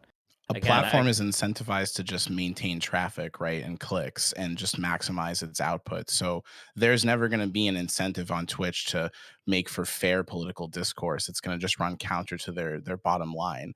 And like that's not what it's supposed to be. And like if you want to make your thing a political stream, then sure, it could have that angle to it. But the incentives just aren't built into the platform, and the platform itself is not trying to be a political platform. So STV Philly, really quickly, STV Philly, you said that you felt that there were like significantly worse tweets. So yeah, Rise Alma said like if that the tweet of the N-word, if that was the worst tweet, then we're in a good space. And I was saying, that was the worst tweet in terms of if that's where racism is at now. Okay. Yeah, we've got our Destiny's gotten a lot better on Twitter over the years, but I just don't get why we're nitpicking. I just don't. No, well, this is nitpick away. This is why we were brought on. I guess you're right. This is literally the point of the panel. I don't know. Dude, fuck, I don't know. The nitpicking just gets to me, man. Go for it's it. all right. Just chill and let him do it. Yeah, so here's my thing. It's not. I don't really feel like it's nitpicking. I feel like these are grievances that people Well, have. it is nitpicking if you admit he does a lot of good, right? Like, Well, no, but I mean, like, just because you do a lot of good doesn't necessarily mean there aren't like behaviors worth for doing. sure, it just Yeah. feels like how much better is it gonna get if you just didn't tweet that N-word tweet with the blackface or whatever? Well, I don't know. Well, we don't know all You're the Depends. tweets not that he's allowed to talking pass about yet. criticism? Yeah. Yeah, let him just Yeah, speak your let's point. see. STV, please. Yeah. I can't find it, but the it's lit tweet that was kind of egregious. Yeah, I know you think it's super funny. Okay, but like, I'm so curious. Okay, do you know the context of the tweet? Okay, Just so like refresh this. my memory. No, Refresh no, my it's memory. fine because nobody does. Okay, so I was having an argument. So back then, this is when I was solidly in like my very like big like anti-gamer bro. Like I was fighting against a lot of conservatives. We were tweeting out something. It might I don't remember the full context, but it had to do with like either systemic racism or like the average black experience in America. And I was fighting with conservatives over something relating to that. And basically, my argument was that like there's a lot of systemic racism. There's like white privilege, etc. Like the black experience in the United States is like pretty fucked to some extent. And for whatever reason, like there's like a black nationalist segment of people on Twitter, and I guess like they caught wind of this or were like harassing me on Twitter. And then one girl responded, "It's like I don't know what you're talking about. The black experience is lit." And like it was like really contradictory to what I was talking about. It was a really stupid tweet from her. And then I tweeted back like, "What do you like?" Basically, like, what do you mean by lit? Like, why would you say that? And that's when I tweeted back the KKK crowd. I was like, lit, you say? Which is admittedly edgy, but I think proves my point. Like, it's not like I was just like finding random black people on Twitter to harass. I was fighting somebody that was like tweeting in opposition to me saying that there's like systemic racism against black people. That was the point of that tweet. It wasn't just like me randomly shitting on black people. It was like, if anything, the opposite. Now, again, we can argue it was edgy, but I feel like people bring this up like I was just like I just like prowled Twitter looking for poor black people to harass with my racism. Can I ask you a question? Yeah. So, you on the one hand you say a lot, okay, I get that was edgy. I get that I'm a dick. Yeah, I'm a bit of an asshole. Yeah, I'm kind of mean. And you admit to these things. But then earlier you also said that we can always do better, we can always improve, we can always aspire to do better. So I guess what I'm asking, like legitimately, is that something that you want or willing to improve on? Because for me, from my perspective, it just doesn't seem like being nicer online is something that you're interested in doing. No, I think that people that obsess on that are losers. I don't care about that. I think that Okay. people are more concerned today with like appearing not racist or appearing not transphobic than actually being good people. I don't think that phrasing your stuff in a nice way makes you a good person. I think that the only people that think that are people that don't know good people or don't know what it means to be a good person. I think it's incredibly stupid. Like even to try to put myself in the state of mind where I see somebody say something that's like a little bit edgy, a little bit controversial, for me to instantly assume the worst about that person. I would assume less of the people that make the assumptions than the person that made the edgy joke. I think it's like a really naive way to evaluate people. Do you think I'm doing that? I think you have in the past, yeah, but I don't remember your particular statements. But Okay. I don't think that you're racist or transphobic, and I don't really care about that. Um, I just, again, I think that one of the ways to maybe help like reduce harassment is like obviously just be generally nicer as a person, but I also can't make you do that, especially if you have no interest in doing that. So that is kind of like a moot point at that in that sense. I also wanted to address why not something you just? Can I just said. ask something to that? Why Yeah. not just block people? Why did we lose the ability to do that? Is that What like do you really mean? that hard? Like just if somebody's being mean, why not just block them? Do you mean why when you're mean to someone they don't block you? Or like, or yeah, or if even not block me, like if somebody DMs you something mean, just like block that person and then move on. Well, because I'm not talking about like again, you're an online public figure to me. So when I'm talking, I don't know why other people don't block other people on Twitter, right? I only know myself, and I just don't read comments or engage on Twitter because I don't have the skin for it. It's very simple. So I don't know why people don't block other people on Twitter. I just know that like I don't think blocking you would work, but I just generally was saying that the way that you speak of some people, like even the girl with the stealth thing, like you know how I felt like about how you laughed, and we talked about that. But during that conversation, you and Hanzo Vakir were calling her the R word child for Hold the on. entire Did I? conversation. Okay, Yes. I have to be careful because like you guys gaslight the fuck out of me because a lot of you guys have never even Okay. heard my original statements. Hold on. Did I actually call her a retarded child, or did No. I say Wait, do wait, we have wait. to treat women like retarded children who need No. their So fathers to show up and have sex? I think what happened is that Hans said that she just tweeted something, and then you asked who, and then he said the R word child, and then you're like you guys agreed that that's her basically. I Okay, don't so then remember your who said problem it. there is Hans, not me. He characterized her that way, right? Okay, I didn't. I mean, like, hold on, real quick. The reason why I'm going to start to be more anal about this stuff is because you guys have like again, there's like this mythos built up of stories revolving around me, and I find out that like 95% of what people claim I said is not even remotely true. So like right there, like I didn't call her a retarded child. Somebody else said, "Oh, the one girl that is a retarded child." I'm like, "Oh, okay," because I know who he's referring to. Now, if you want to argue that like somebody, like if you would have said there was a time when Hans referred to a rape victim as a retarded child, and you knew who he was talking about, but you should have stepped down and corrected him. Okay, fine, that's fair. But that's a way Yeah, different thing I than me am. saying like I called a rape victim a retarded child. That's fine, but I never said it like that, right? So You it's like, absolutely said that. We can pull the clip if you want, but you said that I called a rape victim a did I say retarded it child. like?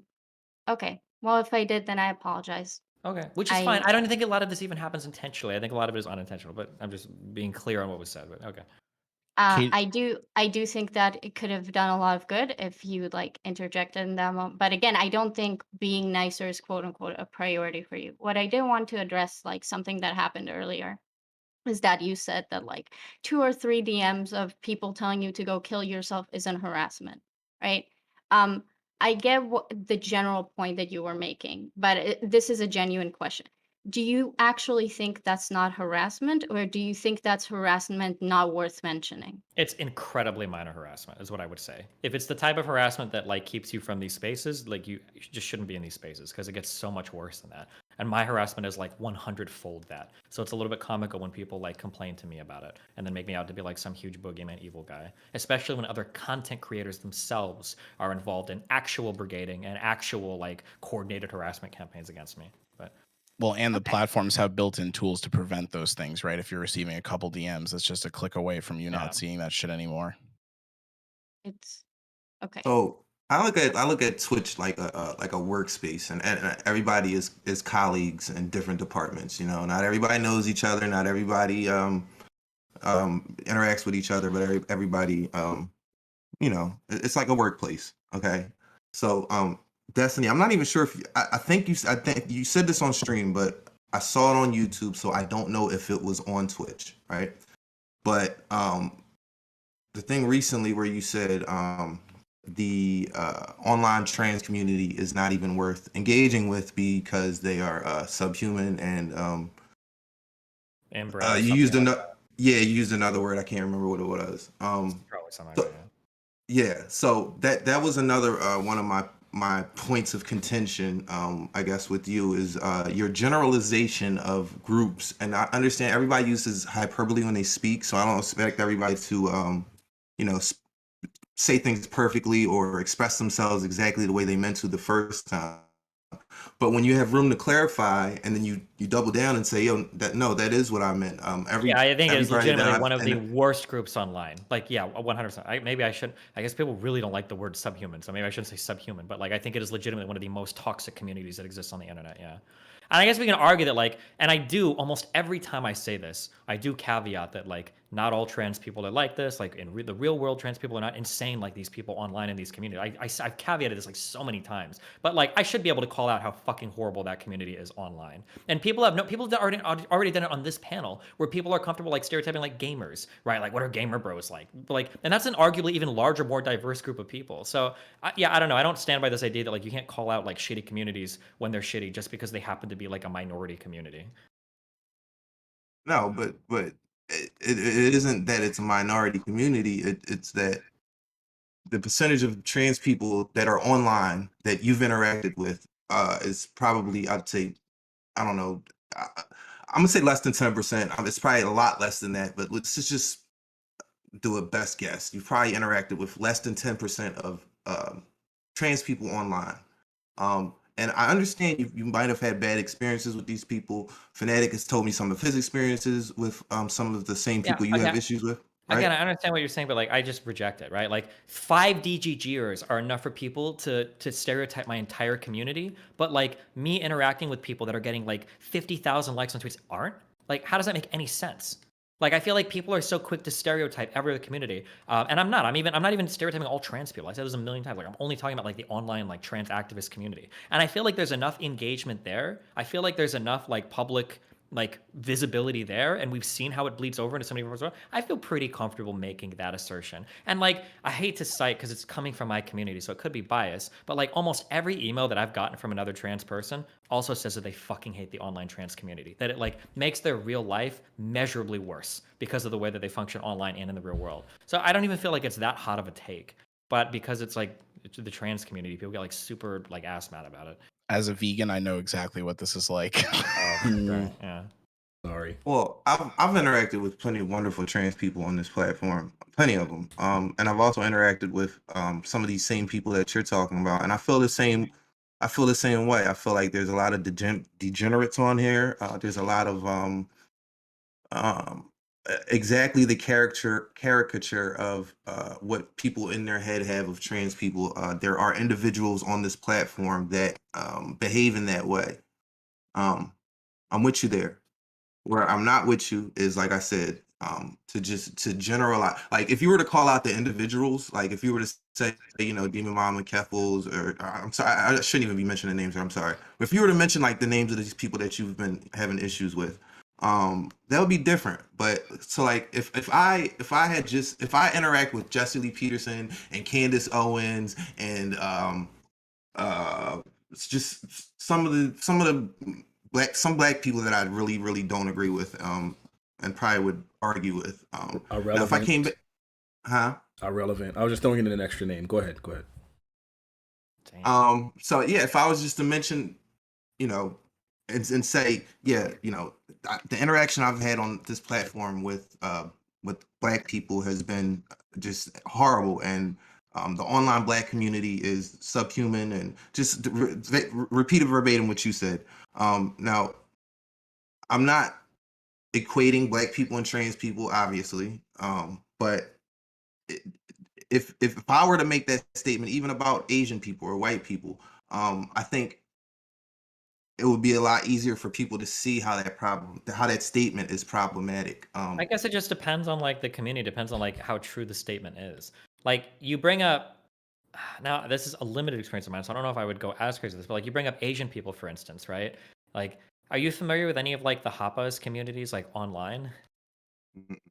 Some of these communities are really, I'll just say sus in terms of like how they function, to where, and this might be a bit of a stereotype, and I'm sure there are people outside of these communities, but like there's the trope of like a lot of Asian men that are really resentful of Asian women and white people and being in half and mixed race families, because they see like the fetishization of white people happen, and that Asian women tend to go for white guys, and there's like a whole negative stereotype built in that. If somebody came off of like a bunch of interactions like that, and they're like, man, the online, like Hapas community, or the online like like Asian community is like really fucking weird, or like really degenerate, depending on like how they intersect with it. If it was like a woman, I mean, I could understand it. It just depends on the community. But I think that that those two things are completely, the Hapas and the Asians, like those two statements are completely different, because one is it's a subset of a group of people, like a specific subset of a group of people. Like, so if I were to say, white nationalists are abhorrent, I'd be talking about only white people. Or if I were to say white nationalists are subhuman, I'd only be talking about white people, but I'd be talking about such a specific, narrow subset of white people that statement I don't think people would find problematic. Sure, but when I talk about like trans, I never say like all trans people are bad. I've never said this, like, ever. It's always like the online trans activist community. This is like always what I'm talking about, and people know it. Like, people always know that this is what I'm talking about. Because I say like a million times otherwise, like, don't let these people, like, shade your view of normal trans people, because real life trans people are nowhere near as deranged as like these communities online. I've said this a million times. Like, I think my fans could like repeat these caveats that I give verbatim, because I've said it so much. I guess I'm so used to hearing this language used about people like myself, people who used to, engage in gang activity and used to live illegal lifestyle. There's been so many generalizations about poor black people or black people that live in the hood, that it just sounds to me you're getting close to the territory of like, I'm not saying transphobic because I hate putting Sure. I just hate that. I understand what you're saying. It sounds bad. So like, here's a question. Okay, let's say I don't know if you agree or disagree, but like, let's say you agree with me that like the online trans activist community is super fucked. Let's say that you agree with that. What would you call them? How would you address it? I would address, like I said, specific individuals that I've had interactions with, But the like one by problem one, isn't and call them out. specific. Yeah, but the problem isn't specific individuals. I actually go against that. I don't think the problem is specific individuals. I think the problem is how popular it gets.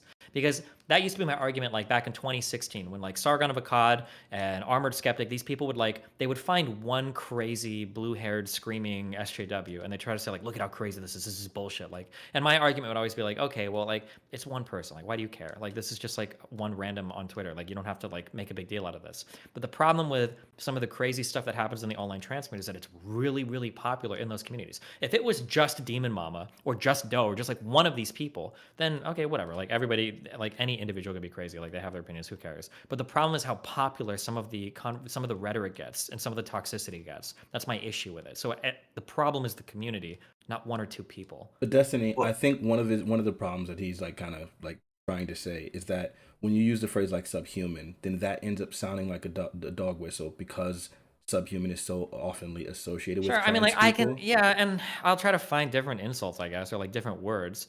But I mean, like I feel like if you use like an ounce of good faith, like you understand what you're saying. So like for instance, like, and because I didn't say anything because I don't think this guy's transphobic, but like I would argue that he used a word that I think is way worse against trans communities than subhuman, and that's degenerate. That's something that conservatives say quite often because trans people with degenerate lifestyles, blah, blah, blah, blah, blah. But like, just because he described it that way, and he didn't even mean they were, but just because he used that word, I'm not going to assume like, oh, he's probably crazy transphobic. Like, can't we do like a little bit more to figure out what people are saying or what people believe? Like, are we really like so fucking afraid of dog whistles that we're checking every single fucking corner, that we're breaking out our online urban dictionaries to check the definition of every single word somebody says to see if there's any crossover with any hateful community ever at any point in time? And if there is, you have to find it. Like, that just seems so tiring to me. But I definitely. can you agree that like maybe after the trans athlete debate, it would make some people question whether you're I don't think that you're transphobic. Again, I think that's a bit silly. It's very clear that you're not. But I'm sure you're smart enough to understand how some of the stuff you said will be interpreted as transphobic. Only by idiots that are trying to. I don't think that any of my conversation is Okay. transphobic. The only stuff that is transphobic are the people that go out of their way to make 15-second clips of what I said. So if you want to be Idiots critical and of people who aren't if you familiar want to with be you. critical of content of mine, then you can criticize my content. But 20-second clips of me are not my content. I don't make 20-second clips. I don't have 45-second conversations. I don't talk about huge social issues in the span of 32 seconds. I have Yeah. like hour-long discussions or 30-minute conversations with people. So if you're seeing content that is 30 seconds long that I'm talking about trans people, that's not my content. So go criticize those people because they're the ones that are Okay. intentionally misrepresenting the things that I'm saying. I don't think anybody's ever come off of a full conversation of mine where they think at the end of it like, yeah, fuck trans people. I hate trans people. Destiny's right. I don't think people have that takeaway. The only But way do you get you that think takeaway is by people people clipping things from me and then selling that as like my content. But do you think someone can watch the whole of your prime case debate on trans athletes and think some of the things Destiny said that were transphobic or contributed to transphobic rhetoric? No. Really? Unless your definition of transphobic is any question that doesn't unquestionably support 100% the most But you radical know trans that's agenda not. sold online. That is how a lot of people like what they would consider transphobic. I think Viv, I don't want to misquote her because I'm trying, but it was either Viv or somebody else mentioned that like if you, I think it was Viv, like said that if you question, you know, like the veracity of trans athletes, that is transphobic. That in and of itself is transphobic. Like, If it so was by the that, that's insane to me. Yeah, was the and I think Viv is not the right person to have that nuanced conversation with. Who Because, is? like, It's not Demon Mama. It's not Doe. It was yeah, RJR, but she got chased off the internet there by the were. trans activists that literally tried to get her bar revoked, her license revoked after she passed the bar. Wait, when we say trans activists, do we mean people who advocate for like trans rights? Because that and or do we mean people who are trans people? Because I could be a trans advocate, right? And I could No, have the I'm not talking about conversations with you, right? advocate. I'm talking about activist. An activist and I'm not trying to condescend, but at least in English in America, activist usually has like a pretty specific like connotation of somebody that is like dedicating a large portion of their life in generally like a pretty radical or pushing the boundary way. It's usually how people refer to activists. So when I say activist, that's what I But mean. I don't Viv, just mean anybody that advocates for things. Yeah, sorry. but Viv isn't like an activist in that way. She's a trans woman who talks about trans issues because people talk about that a lot with her. No, I Viv's mean, occupation is to do with fascism and cults. That's the main thing she talks about. That's did- not true. That's not true. Okay, in our conversation, in the conversation that I think Destiny is pulling the quote he was pulling from, Viv was actively talking about activism that she does. I think she actively is and considers herself to be an activist. Also, Wait, then so can I consider myself being an activist, or do we need to measure like the amount of how much of my life I'm dedicating to activism? if you I'm- spend I- like a large time like talking about something that's like pushing like an edge issue, I think you can consider yourself like an activist. Yeah, sure. Okay, cool. So if But that's the case, then we can agree that maybe some activists, like you used to say in 2016, maybe some activists are harder to have that conversation with, but there are plenty of activists that can have that nuanced discussion with you. I There are a lot of disagree. people. That's I the get that, problem. but I don't think you can have these discussions anymore because of how trans okay. activism has grown. Then can I ask you something else? Yeah. Okay. Do you I want to ask you what are you basically trying to do? Because it feels like you're very much you are helpful to progressive causes in some way, but I feel like there's a lot of either frustration in you or whatever other negative like emotion or sentiment that causes you to like edge or like try to trigger the left basically.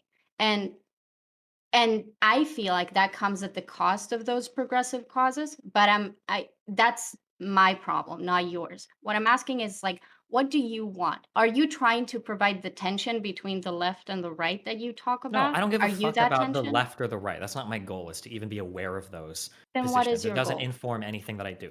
My goal is that there are certain issues that I feel strongly about, moral positions and social positions. And I think that these are like, we have an obligation to treat these conversations with some level of respect. We have an obligation to create platforms, to create forums where people can engage in honest and, importantly, challenging ways with these topics, where we have like a certain level of truth that's required, a certain level of good faith, a certain level of goodwill, a certain level of like scientific accuracy, that it's important to be able to do that, because without that, you are shortchanging everybody that's involved in the discussion and everybody that the discussion impacts.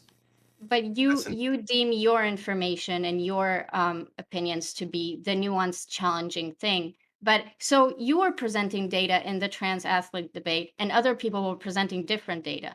And under your understanding, you have the correct data. So I No, wrong. watched Hold like on. Just wrong. okay, This isn't what okay, happens. then I'm Yeah, most asking. of these people don't engage with any data. They don't read anything. They don't do anything. If it was what you're describing to me is a wet dream, that I have a debate with somebody on stream where we both have like two different studies and we're arguing over like the methodology or whose conclusion is correct. Somebody like Jangles could have this conversation. I had a conversation with him the other day ago. It was a good conversation. It wasn't heated. It wasn't passionate, but it was cool. It was a good conversation. That's not what happens. Usually what happens is there is a set expectation of which social lines you are repeating for the maximum amount of social credit. You cannot diverge, and most people don't have any fucking understanding of the positions How they're can arguing. you argue that you want good faith conversations when you come into the conversations with that mindset? I don't come watched in with that trend- mindset. Sorry, go ahead. But I'm cutting you off a lot. Okay, good. it's okay. It's not when okay. Go ahead. Sorry. don't yell at me. Okay. When because I watched the trans athlete debate, right? And there were a few people there who were presenting data. You weren't comparing studies. You weren't pulling out your studies either, right? You were just talking about what you think the science is, and they were talking about what they think the science is. And I think you just dismiss them because you're like, they haven't done the research. They're just saying whatever they need to do for their social credit. You basically just said so, unless I misunderstood what you're saying. I would have And to when go back and listen to the debate, but like all the debates that I had with people, I don't think anybody even cited data that disagreed with my point.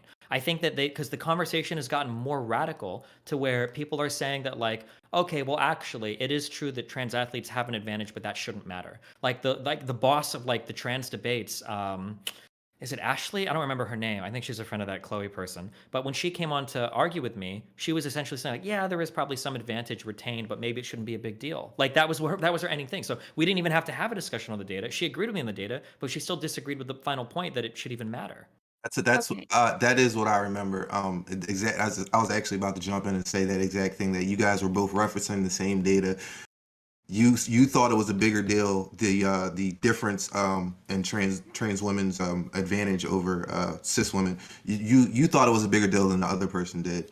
But all right, so speaking of that debate, for me, what the issue, I think, and then I'm going to get into like the broader issue that a lot of people, I guess the perception they have of you, but in that specific debate, it's adjacent to the argument that women aren't, or trans women aren't women, right? Even though we all know that trans, biologically trans women aren't women, but in the society that progressives are trying to create, trans women would be treated the same as women, But and that's to not even separate them. true, right? Well, how so? Like, do we want cis women taking like drugs and having like top and bottom like no, like trans women obviously need a special set of protections, right? Like I don't like it's Well, no, I'm different, speaking about right? socially. Yeah, I know, When but I'm just saying that like this whole conversation of like this saying like trans women are women is so toxic. Like I can agree with it somewhat on a social level, but then people will take that same statement and morph it into, okay, well then why should it matter if they compete in sports against one another? And it's like, okay, well now the distinction becomes a little bit more important. Like this is like this is the material of the conversation is Yeah. yeah, like, well, what are the differences between trans women and cis women? And it seems like now if you've conceded the social position that, well, trans women are women, like, you automatically have to concede that entire conversation. And it's like, well, hold on, that's not how that works. No, I don't believe that I should be able to just hop into the WNBA and say, okay, I'm a woman now. I do believe there need to be Which Vivian safeguards. does support, by the way. Vivian said that if you identify as a woman, even if you don't do drugs, even if you're not on HRT, you should be able to still compete with cis women. That's what Well, that's Vivian said. batshit crazy. Sure. That's fucking insane. Yeah, I agree. It is. Can we not but- talk about people like that? Like, No, that statement is batshit crazy. okay. Actually, wait, Not that's her. That's a great bridge. Can we not talk about things that way? That's a great bridge to what I want to talk about. And I'm going to be a little bit Okay. more assertive. I just want to clarify, I do think Vivian is batshit insane, but okay, sorry, go ahead. Yeah, I understand. So, Well, hold on, Soy. I wasn't finished. Yeah. So you take that rhetoric that we hear a lot of, trans women aren't actually women.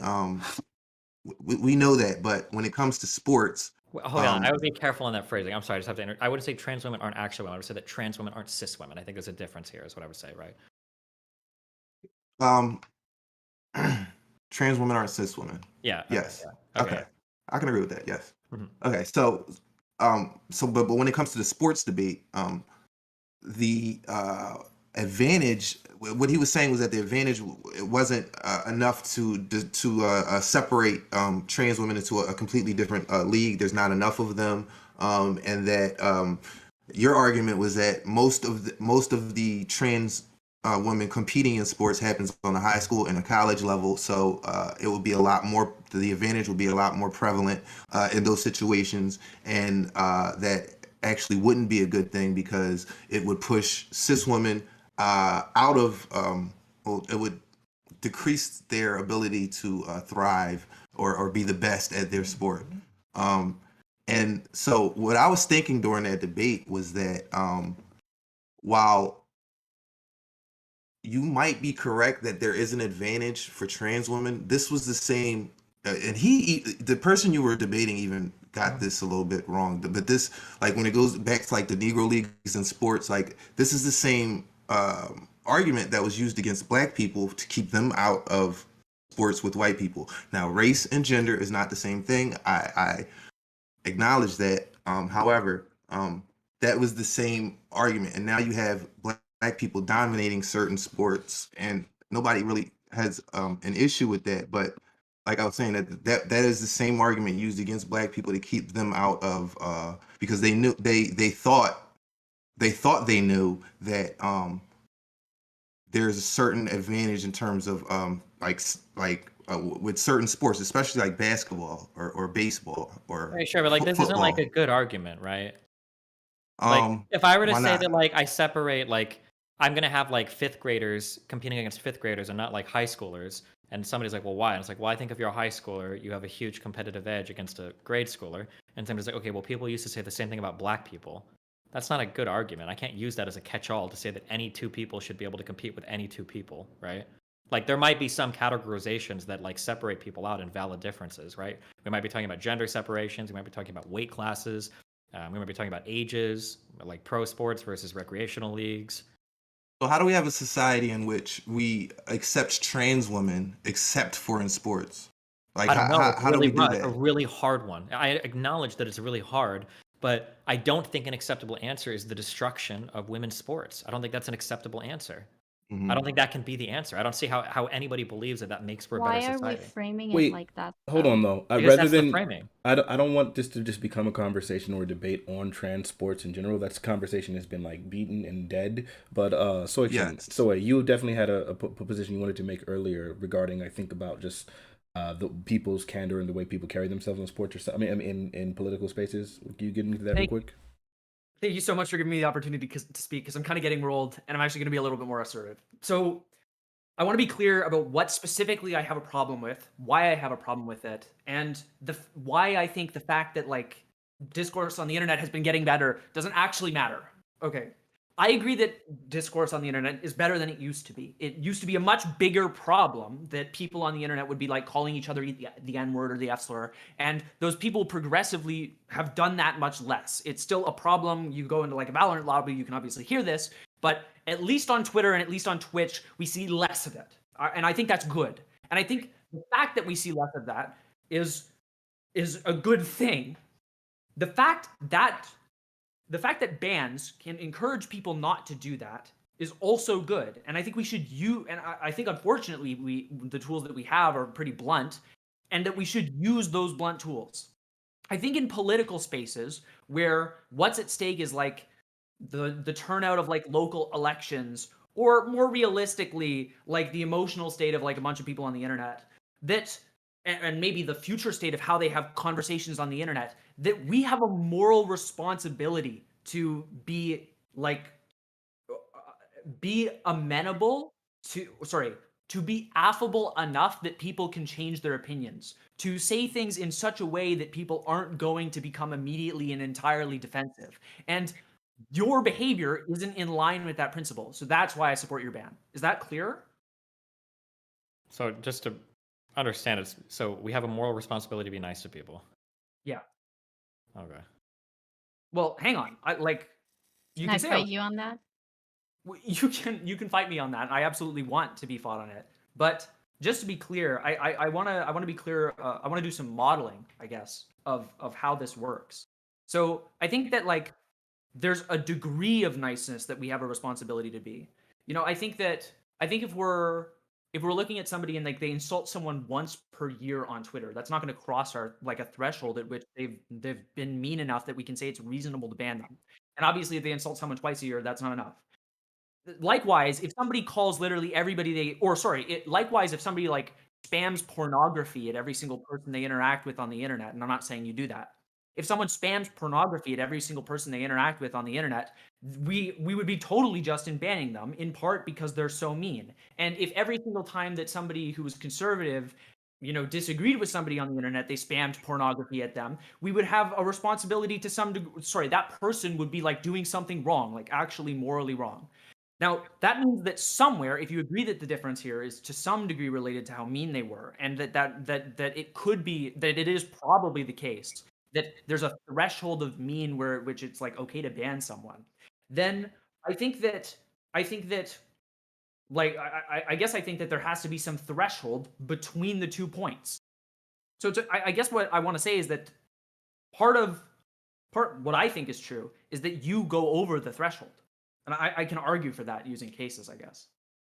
Soikshin, Destiny saying that Viv is batshit crazy set you off this much? Like, we can never say that somebody's batshit crazy, even if it's somebody we have a history with and an evaluation of? Dude, I'm trying really hard to live my principles right now. But Viv was so frustrating for me in that conversation that I had the other day. And I don't like her. Like, I don't like her. I don't care that, I care very little that Destiny insulted her. I'm set off by the fact that, like, I've been in, like, 2 panels about this now, and I just got rolled in both of them because I'm way too soy. So I'm just trying to be less soy. Okay. Wait, so are you engaging with the point or just trying to be less soy? Wait, what point am I not engaging? Let the boy live his dream. Let I him feel like- dream, God I damn it. I don't I think feel we like have you a went moral- omega soy by trying not to be soy by getting Let's upset hear about it, somebody why. being called batshit crazy. Like you just went omega soy, dude. Wait, Mhm. who said that they had a problem with calling Viv, or sorry, who said that they were having this like whole argument because Viv was called batshit crazy once? It just seems like that's what set you off, man. Okay, so you're wrong. That's not what set Okay, me off. what set I you don't- off? No, I don't know. I don't understand my psychology to that degree. I just do care about this, and I want to talk about it. Sure. I mean, I okay. agree that we can. I think it's nice. It's like an admirable goal to be nicer to people, but to say that like it's a moral imperative, I think erases. This is going to sound a little bit tippy, but I think it erases a lot of the human experience. I don't know if I'm going to say we have like a moral imperative to be nice to everybody. I don't know if I agree with that. So I don't I have think a we different have- argument wait, against No, I'm that. not done. Hang on. So Okay. Oh, jeez. I'm sorry. You're not nice to me. Ban him. My bad. It's Okay. time. But for real, I actually Wait, hold am on. not done. Let me interject really quick. Soy, listen. You know you can be assertive and speak your points and like stick to your guns and have convictions without having to get edgy. Like it's no one has a problem with you just like deciding to want to speak up and deciding to want to be aggressive. You can even you just do so, but you don't have to start trying to get edgy to do that. We'll respect you more. Sorry, it's hard to whatever. It's hard to tell where I'm going too far. Because I'm from like I debated a lot in the old Ask Yourself community, so I sometimes go way off the rails in terms of debate broing. So He's on a panel with Destiny. To be fair, you know. It's What's like, your fundamental moral axiom, Soikshin? yeah, nice one, bro. I'm Don't the ask Don't him talk that. to me. equal to you plus Dr. Anyway, so where even was I? Oh, right. So I don't think that there's. I'm going to use a really pretentious term here. I don't think there's like some categorical imperative to always be nice to people. I Well, think it seems like you're kind of arguing for that because you're literally saying if somebody violates this maxim, you want them banned from platforms. No, Yeah, like that, I that's- mean, if that's not a moral imperative, what is? well, a moral imperative would be something like that for all situations where we can say that something is happening, that situation is like a bad situation. So, or I think that's like something like what it is. So like, this is so pretentious. I hate having these like Phil conversations on stream. I feel like such a loser. But like, a deontologist might say something like that any situation where in which someone's intention is to stab someone else to death for no not virtuous, they're not going to care about that, for no reason, is going to be like a situation that is wrong, and that'll be like a universal maxim. What I'm saying more is that in general it's wrong not to be nice to people, and that there's a threshold of meanness where it's just obvious that you should be banned, like a point at which it's just really clear one way or the other that you shouldn't be on the platform anymore, and that Yeah. place for me they have exists. that already. We- I'm sorry. We already know that. But Soy, can you just get to what specific places has Destiny crossed that threshold that justifies the ban in your brain? I think it's on like a holistic. So it's like the subhuman comments. It's the Thanos reality can be whatever I want it to be meme. It's the black. I hate the word digital blackface, but the digital blackface meme. It's the Half these things aren't even mean. They're just like edgy jokes. Well, Like, who they're was I edgy being jokes. mean to with that? Who was I being mean to with the digital blackface? you retweeted someone who is like making some comment about how they disapproved of like your use of the N-word. My use of the N-word was like using it in quotes with the fucking A about something that somebody said or whatever, like a hypothetical joke.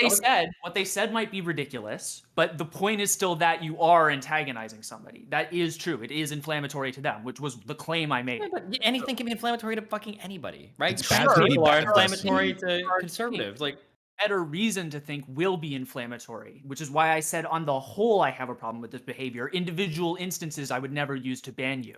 The reason I think it's okay to ban you is because taken on the whole, you're the most inflammatory person on, not the most inflammatory, that's hyperbolic. You're an exceedingly inflammatory person. It's like you tweeted out the R-word children thing to your opposition. I didn't call anybody a retarded child, to be clear. But go I ahead. didn't say you called anybody an R-worded child. I said you tweeted out. Okay, that I guess that implies it. I meant to say that what you did was you tweeted out the R-worded child thing in a way that was directed towards them. So you were retweeting them. I'm not saying that you were calling them R-worded. I've seen the tweet. Like I don't think that. So it's the holistic of these situations that make me feel comfortable with the ban. And like the hour, I think it was like an hour conversation you had where half the conversation was like about the subhuman thing. It's just I have a question about that. Do you think that's like platform crossing? So if he's like, let's say he's super mega toxic on Twitter, should he get banned off of Twitch for something that he does on a different platform? I think that's in the TOS. like No, it's only for extreme shit in the Yeah, TOS. actually, could you tell me about a little bit more about that? You I probably don't would care know. about the You- TOS. It's like I it's just like want it's to like know if you're his like own personal I think if you're opinion. like doxing or rating or like contributing to a significant amount of harassment. It's and happened in the Okay. past for people who've done like sexual assaults and shit. Yeah, or that stuff like but I'm not aware of, and somebody correct me if I'm wrong, I don't know if anybody has gotten banned because of like a mean tweet before. I don't know if that's ever happened in the history of Twitch. yeah, and I don't care about the TOS. I just want to know what he thinks. Sorry, Katie. yeah. So Sorry. So I think that a thing being off platform gives us reason to think that that thing is going to have like less power in terms of banning someone. I do think that's true. So if I like go onto Discord and I'm like calling everybody, and I'm not saying Destiny does this. Just assume when I run a hypothetical, I'm not saying Destiny does this. If I go onto like Discord and I'm super racist and I'm super sexist or whatever, and I do all of this stuff, and then somebody bans me from Twitch, I don't know if in general I don't think in general it's going to be good to do that. Like if your behavior on Twitch is for the most part fine. I think that there are a few things that make me feel more comfortable about using the Twitch examples, and Twitter examples, and that's because the Twitter content bridges onto the Twitch. Like when Destiny tweets something crazy, like inflammatory, it's not just that it stays on Twitter. It's like the next week of conversations are about that, and we'll watch him read like these tweets on stream, and he'll be talking about how he thinks everybody who disagrees with him, not everybody, he thinks that the people who disagree with him about this are subhuman, fuck, R-word, dumb fuck, etc. Like, okay, here I'm curious, So okay, because this is I like always the meat of the issue. And then Katie go. Okay, is there an example of me being like actually like hateful, or is it just like me being mean? Like, is there any? so Okay, I so argue all of that this. you being mean is hateful. I'm not gonna lie, but yeah. Okay. Why? Wait, why can't people just not watch? why can't people just not That's watch? not the same question at all, though. Well, usually, like, okay, sure, that is true. That's a different question. But like, let's say somebody is being, I'll say really mean. I don't think I say hateful. We'll say really mean. Like, why can't people just not watch it? Well, they could. Okay, why can't that just be the solution? If somebody's mean to you, you don't like them being mean about you or saying mean things about you, just don't watch them. Well, so for the same reason that like we would say that if someone's like racist on the internet, we would never just tell like all racist people never to watch them, and for all black people to just be okay with it. It's Yeah, because but we that's different because like racism is like categorically wrong. We shouldn't be making racist Would you like me comments. to give an example? wait, But- hang on. That confuses me a lot. When you say categorically wrong, what does that mean? Like we don't tolerate whether it's directed at somebody or not, somebody being like actually racist or hateful is like that doesn't have to be directed at a person for us to say like, well, or at least for platforms to say like that shouldn't be on that platform because they don't want hate speech or whatever. But that's different than like I don't think any platform has ever like banned insults. Like you're not allowed to be mean to people. You're not allowed to insult somebody. Like I don't know if the platforms are saying something like that they have a categorical problem with racism. Well, yeah, that's like Section, I wait, wanna hold on, argue they do. with It's you. why it's banned hate speech. Okay, sorry. Go ahead, Kitty. I'm gonna be assertive as well. I'm gonna stand up for my rights and stuff. Um, I think that what you're doing right now is actually playing into Destiny's like whole point basically. You're arguing for like a super clean, pristine like approach to basically civility politics, to the extent that like if you're mean on Twitch, you're bannable. If you pass a certain threshold on Twitch in terms of your mean like meter, you're bannable. You Yes, know? that's exactly what I'm doing. Yep. Yes, that's not good. Why? Why? Because Destiny's whole thing is that there's a bunch of crazy people going around trying to stifle speech and challenging conversations, and they're like interpreting anything in a bad faith way and are being uncharitable. And like, and he argues that that's not good and that he has an issue with it. And then your response is, "You are super mean. I'm cool with you getting banned because you were mean." You're not even like specifying him being like extra racist or extra transphobic. It's Because the mean thing. yeah, it is the mean thing, because the thing is that when we say that he's transphobic or he's racist or whatever, we have to like invent reality to the fact that we're actually just mad that he's mean. Like here's the Wait, thing. but when you interpret meanness, that's also inventing reality. Like when he No, I'm not was inventing anything. Like the descriptive reality aligns with my view. If you look at him, he's horrifically mean and rude. If you look at his tweets, though, he's not racist. He's not transphobic. wait, that's up for interpretation. That's Yeah, you can't be subjective. descriptively mean. You can't be descriptively mean, man. That's you're an wrong. evaluation. You can evaluate. Okay. Let me try to think. Being descriptively mean is going to be hard because that is, by definition, there's going to be a lot of normativity that precedes like what Yeah. is, right? Like, Look, I don't think mean is a section. property of the universe. That's going to be like a moral instantiation. If I borrow from the Ask Yourself Discord, I don't think it has to be. We could say that someone's mean and say that they don't have an obligation to not be mean. Unless we want to go like full Sam Harris, there's no way that we can say that mean can be defined in some objective, like descriptive manner. That is, And there's a broader point to this too, where it's like you've specifically mentioned that you want to use very blunt tools to do this, and that's again a very bad take. Like this again opens the door to exactly what Destiny is talking about. If now we're going to start banning people because they pass a certain threshold of mean, the threshold of what being mean is will also change and will continue pushing. So like maybe calling someone stupid right now wouldn't pass the threshold, but if we start banning people for their level of meanness, in 5 years calling someone stupid might be the new threshold, right? Which is exactly what he's saying, and you're playing right into it and giving him exactly what he's talking about. Like 5 degrees. Okay, look.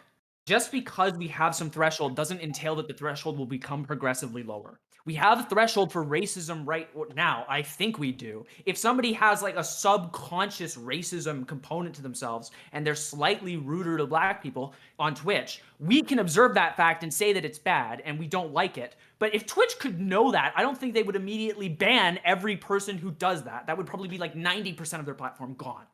Wait, Look, but you so said that Soy, like wait, Soy. identifying racism is inventing reality. Soy, can you give us your formula then? What's your formula? I don't have a formula. We draw arbitrary distinctions like this fairly frequently. Well, it seems like you have an idea about Destiny, right? So like explain how like think about his example and then like abstract that into a formula that says he's reached the threshold of meanness. I think what I can do is I can point to like cases that I can show. I think what I can do is I can take cases and give you a rough line that we can kind of run around. But I can't give you the precise line the same way you can't give me the precise line. Here's like a question, especially when I love that Katie brought up civility politics or whatever. Here's a question. Let's say that somebody is really mean to somebody else because of something they said. Let's say that it's over like, let's say that it's over rape discourse. And let's say that my statements were a lot more careful, but somebody came out and they called me like a subhuman fucking loser that deserves to be like killed or whatever. But let's say that you find out that this person was like a traumatic rape victim. Do you hold them to the same standard as somebody else, that they shouldn't have been able to have that outburst and now they're banned? Or like I think I might hold them to a slightly lower standard, maybe. okay, but like, I think we are like in a mess now for trying to figure out like.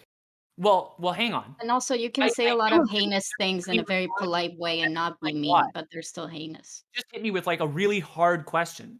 Yeah, I agree, they are hard, but I could think of like a million of these off the top of my head, right? Like, what if we're like in terms of race politics? anybody who is the affected race is automatically going to get a lot more leeway than people that aren't the affected race. But then you're going to get into like some really weird scenario where I might like, you know, like Fanatiq might say to me like, hey, fuck you, Steven, you're a piece of shit. And I go, well, fuck you, you're a piece of shit. And now I get banned because I'm over the threshold of meanness, but he's not over the threshold of meanness because he's black and maybe I've made like racial comments in the past or something. Like we're going to have to construct like an unbelievably complicated system to account for like all of the points. Exactly.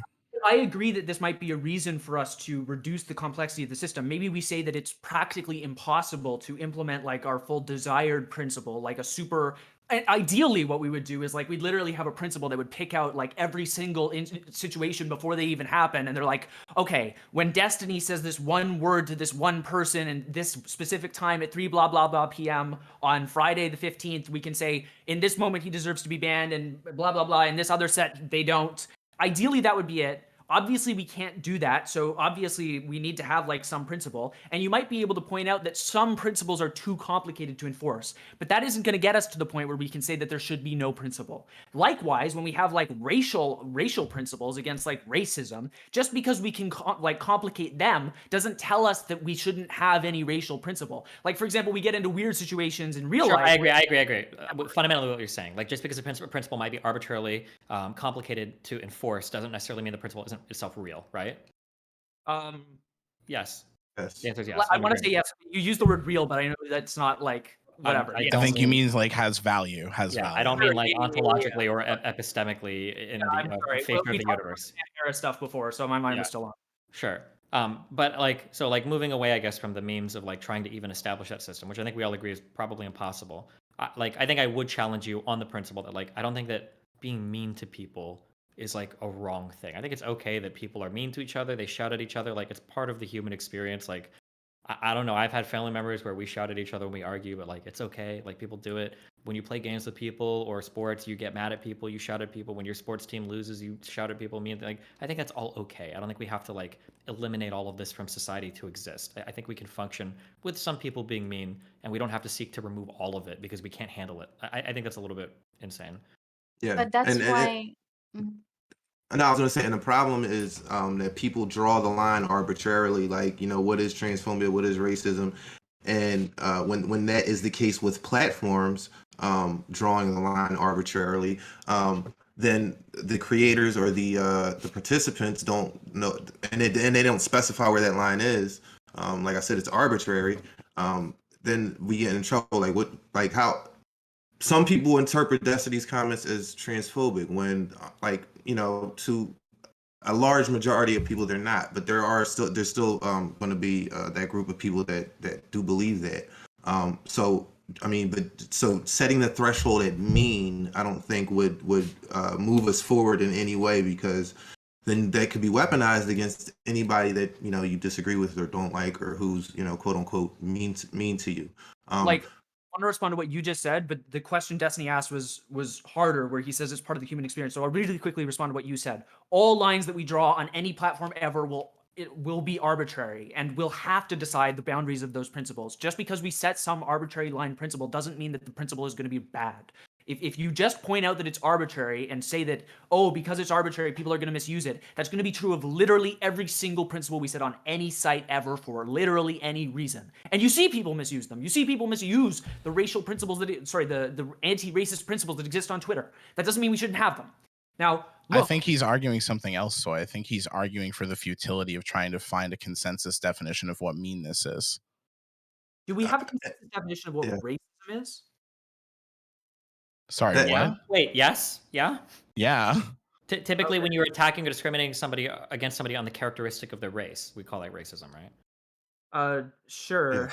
So that's up for interpretation, whether that's what you're doing or you're doing something else, So- right? Well, sure, there's always that going to be could be the over same Yeah, but if way. it can be It's a determined fine that that's what's going on reasonably, then we'll agree that that's a racism. Okay, Sure, so but can we say that if you're acting derogatorily towards someone, that's being mean, and then working off that?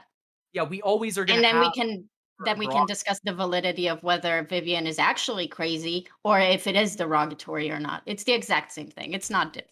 Okay, I would agree. It is arbitrary, except for in the case of Vivian. She's obviously crazy. But listen, this conversation has been incredibly productive. I appreciate each one of you guys for being willing to have the conversation. Soy, I'm sorry to cut you off right now, but Destiny definitely has somewhere to be at 7:30, and I wanted to make sure that everyone got their closing I have a statement. little bit longer. I can stay for like another like 35 minutes. Okay, so look, here's what we're going to do. We're going to go ahead and wrap up and close here, and then we're going to probably open it up a little bit and let some more guests in to be a little bit more similar to an open panel. If you're willing to be here for that, if not, I totally understand. Everyone else already only just agreed to be part of the Fanatiq show. I am beyond appreciative of each and every one of you guys for being here and being willing to have a conversation. I think all of you guys were as civil as it can possibly be. It did seem like you guys had some disagreement, but we were able to discuss it. This is the dream. I feel like I didn't have to moderate almost at all. And I think part of the moderation was just having the previous conversations with you guys to basically say, this is what's expected and do it yourself. And I think you guys are just as capable. I thought only the nigga panel would be one that would be capable of doing this, but you guys showed that white people can be civil too. So I appreciate you guys for being on the panel. You guys can give your outros. I'm glad I can show you that white people can be civil too. No, give your outros. We'll start with Katie. Thank you so much. The previous conversation we had, you displayed so much intelligence. I really, really appreciated you for just being in space and being willing to have the nuanced take. One more thing I want to say. I tried to get the most anti-Destiny people, but that could actually be civil and actually be intelligent. Unfortunately, like almost every single person that was crazy anti-Destiny was also crazy ridiculous, such that I couldn't even bring them on the platform. And that's really where we're at right now. I don't think that there's a reasonable case for like Destiny's ban. I think Soy was the closest I could get to someone that really strongly felt that he should be banned. And I mean, it's just that there's just no intelligent people on that side, being honest. So this is the best that I can do, but I appreciate you guys for being here. Starting with Katie, go ahead and give your outro, what your final take on this, and where we can find you. You can find me at that Katie Doe on Twitch. I also have a YouTube, but it's linked to my Twitch.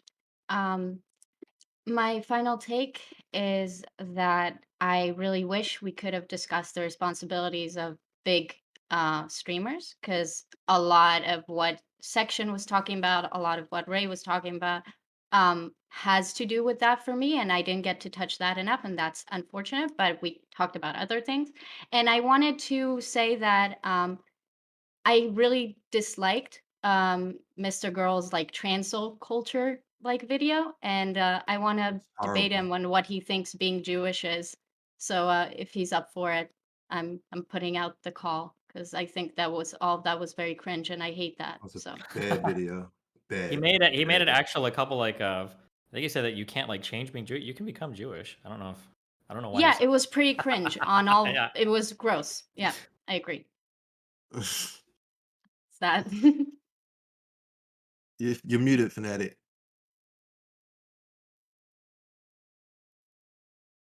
Still muted. My bad. There we go. I muted. There's 3 different ways to mute here, and I always fail. Pro streamer. STV Philly, your conversation and mine, it did get a little bit heated, but ultimately I thought it was good, and I appreciate you for being willing to bring your point.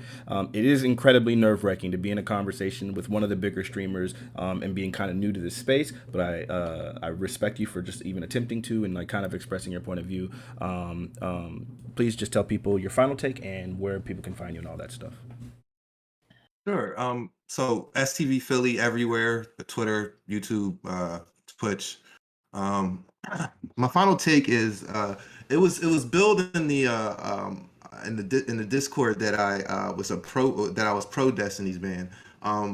No, I'm not pro Destiny's ban. I was going to try to get into it with him, ask him why he thinks he was banned, so maybe we could have went off that. But since I don't know, and since he may know, but the general public doesn't know the reason, I can't say that I agree or disagree. However, the points that I was making about his behavior in other ways, it didn't, like I said, it didn't surprise me that it happened. I respect Destiny, everything he's done for Twitch, I guess you could say. I think his community can be toxic. I think he can be toxic. I think, you're right here. I'll say this to you. I think your community could be toxic. I think you could be toxic. I also think you're very intelligent. You have a lot of great things to offer and to say. I just wish you wouldn't let your emotions get the best of you and the internet basically, get the best of you, which seems like to me happens sometimes. But besides that, though I have some more contentions, but those are the main ones. Also, I disagreed with you a lot on. I think I already said that in my opening, but so yeah, I'll leave it there. I'll leave it there. Proper way, did I have it? There we go. Okay, Rhizome. Thank you. Only you and Heem have called me that so far, which is pretty funny. So yeah, I mean, my whole thing is I just don't really understand the imperative that people have in their minds for Twitch or its creators to gear the platform towards having productive political discourse. The incentives that are built into for me, it shows a complete lack of understanding of what Twitch is made for, like what it's incentivized to do. Like it's incentivized to generate traffic. It wants people to stay on the platform. It wants clicks. It tries to get people to be compelled by the content that's on there first and foremost. And I think having spicy political discourse is more compelling than having boring ass circle jerks about what we fucking agree upon. So I don't know. I'm really just into the idea of people getting a little bit more cynical about the potential political outcomes of doing some shit on Twitch. And yeah, I don't know. I'm Rhizome on Twitch, RHYZOHM, and I don't take shit too seriously, as you can tell. And I'm just trying to enjoy this absurd hellhole we've been born into as much as possible before I die. Appreciate that. Destiny, well, you did say that you could handle, people kind of being critical of you, and you did so as gracefully as I could literally possibly ask. I genuinely can't imagine anyone else being able to handle it in that way. It's not that these were softballs, because yeah, I wanted the Josie and the Viv. I want the real haters and the Maddie. I feel you. I would love to have you guys debate. I'm just not going to be the one to moderate that because I'm never interacting with Viv, or I don't know about Josie, maybe, but yeah, I just couldn't have her on the Fanatiq show because both of those people literally can't be civil. They're absolutely ridiculous. I don't think Vivian. I'm not going to go hard. Never mind. But I appreciate you. I genuinely appreciate you. While I do recognize some of the things that you're doing, for example, that lit post, some of those things are edgy. Once you explained the context, I went from hating you to at least understanding where it was coming from. So you and I both know that it's edgy as freak, but I just sincerely appreciate you for being the person that you are in this platform, for advocating for some of the positions that you do and all of those things, and just being willing to have this conversation and be civil, even on the, just despite the fact that you're being attacked and things like that. Outro and, all that stuff. Do you have one? No, I'm Destiny, youtube.com/Destiny, and that's where you can find me. And All right, and Soy, last but not least, thank you for not being crazy performative and all that nonsense and just actually bringing your points and arguing. I'm sorry we didn't get fully into everything that you wanted to say, but I'm glad that you were able to do so. You got an outro? Yeah, sure. So I think I want to start by saying, first of all, I want to thank Fanatiq again and the rest of the panel for being on here. I'm really thankful that I got to have the conversation with you guys.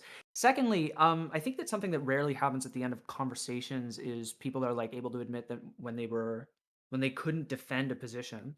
And at least in this conversation, I failed to defend the position properly. I got tripped up really badly on the racism, the question between the analogy of the racial principal case and the case of a general the kindness case, the mean case, where it was clear that we could define mean, but not we equally couldn't define what racism was as well as we couldn't define what mean was. So that was an L, and a lot of the rest of the conversation was pretty poorly articulated on my part. And just probably, I don't want to say it's wrong yet, but whatever. It was frustrating. I'm still learning how to articulate myself on panel shows. It's hard to mix assertiveness and also mix that together with hearing other people, and it's really challenging when you have an audience. So that's a frustrating component for me. Anyway, I really appreciated the conversation. I really appreciated the time, and yeah, I hope everybody has a good one. I don't have anything to shout out. Alrighty, and I think that's gonna wrap up this episode. Katie. And everybody else, thank you guys for watching. To the viewers, please hit the like, comment, subscribe, and all that nonsense. The notification bell and all that stuff. Check out my music, Fanatiq. It's everywhere. Every platform. yeah, stream twitch.tv/Mr. Fanatiq, Twitter at Mr. Fanatiq. We'll be having more of these episodes, and I will be doing the diligent work of having conversations beforehand to ensure that everybody's not going to be psychos like some of the previous who've like kind of ruined these panels. So then people can't, Destiny can't intentionally like amp them up and make them completely ruin the panel for me. So I'm doing that work. Oh, please, nigga, you better chill. So either way, we appreciate it. We're going to do the walk-on panel in a second. And Katie, the main topic, you said you wanted to discuss what responsible platforming with big streamers. Was that the main topic? No, how to control a community. I'll stay around for like 10 minutes if she wants to do that combo quickly before I Sure. leave, if she wants to do that. All right, you just get into it right now. Go ahead. Really quick. Ooh, I'm going to restream on Twitch. Omna. Nice. Okay. So you're Katie, wise go. beyond your years. Go ahead. Influence the more radical parts of your community. I don't think you would contest that there aren't people from your community that have harassed, but I also don't think that We need there's to, so before we get into this conversation, I think we need to be very careful about what do we define as harassment, because I don't think I agree with everybody. What do you define as harassment? Wait 1 second. I'm going to move us all to a different room really quick. But go ahead. You guys can keep talking. Go ahead. I do think like if you get a letter telling you to go kill yourself, it's harassment. Happy that we agree on that. So hold on, wait. I was getting dragged around and my brain is schizo posting because of all these sounds in my ear. I'm glad that we agree on that. I do think it's harassment. Do I think it's I just want to be really clear real quick about the framing of this conversation. So when I interact with people like Maddie Cakes and Josie or whatever, here's a question. If somebody DMs you or if somebody tweets at you and they say like, you're a fucking idiot, do you think that's harassment? No, I think that's not fun. Okay, when I'm interacting with people, the vast majority of the harassment that people are complaining about are tweets like that. Are people calling them like a fucking idiot or a dumb fuck? Okay, but just saying that's not really what I want to talk about, right? Okay, so we can just real quick. I'm sorry, and then I'll let you go as long as you want. We can talk about the other forms of harassment if you want. That's fine. But I just want it to be known that that type of harassment is unbelievably rare coming out of my community.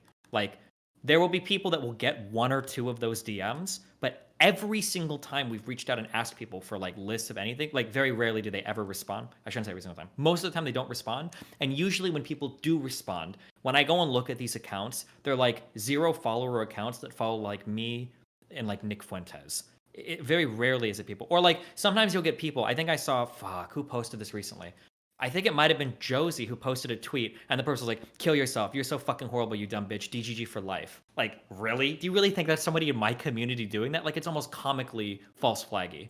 So if we want to talk about like the more serious threats, I can agree that we can talk about that, but I don't want it to be framed as though like a ton of these comments come from my community. They don't. That's ridiculous. Yeah. But, okay, so I'm gonna head out, you guys. I just want to say bye. All right, peace out. All right, Rhizome. Rhizome. Peace out. See you later. So I feel like maybe I've confused you. The main thing that I wanted to talk about was just like the responsibility that Twitch streamers have. Because when you talked about like what that you should be allowed to be mean and that's just part of the human experience and stuff like that, I don't think that really applies when you are the size that you are without like being worthy of criticism, right? And it's fine if you don't want to have that conversation right now. In terms of the harassment, I've been listening a lot to people talking about your community and stuff like that. And I know that I've definitely changed a lot of my views in terms of how much I think you're doing. When earlier we talked about things that I feel like you could do more. Like I was streaming with some friends and we just talked about like all different types of ideas, how to discourage people from like you could do a public execution kind of thing where you bring people that you know have been harassing and just like bullying them on your stream.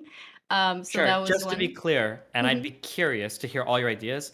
Every single thing you say, I probably already do. Like I literally, there have been times in my stream where like I'll go talk to somebody else and then I'll open the stream afterwards and I'll see somebody in there saying like, is this motherfucker, are you from my chat saying this? Like, guess what? You're banned here. Boom, you're banned here. Like, and sometimes I'll even go through Smurfs in my chat and I'll IP ban like every single account they have. Like I do this. Like So I publicly executed Vosh for my community for the sexual harassment shit. Like I do this. Like, but yeah, go ahead. Oh, that's not what I meant with but yeah, I'll send you a clip if you want of like the ideas that we talked about. And the friends that I was doing it with said they are big DGG people. So I agree. I don't watch enough of your content to know all it is that you're doing. And I'm willing to admit it's possible you're doing everything that you fucking can.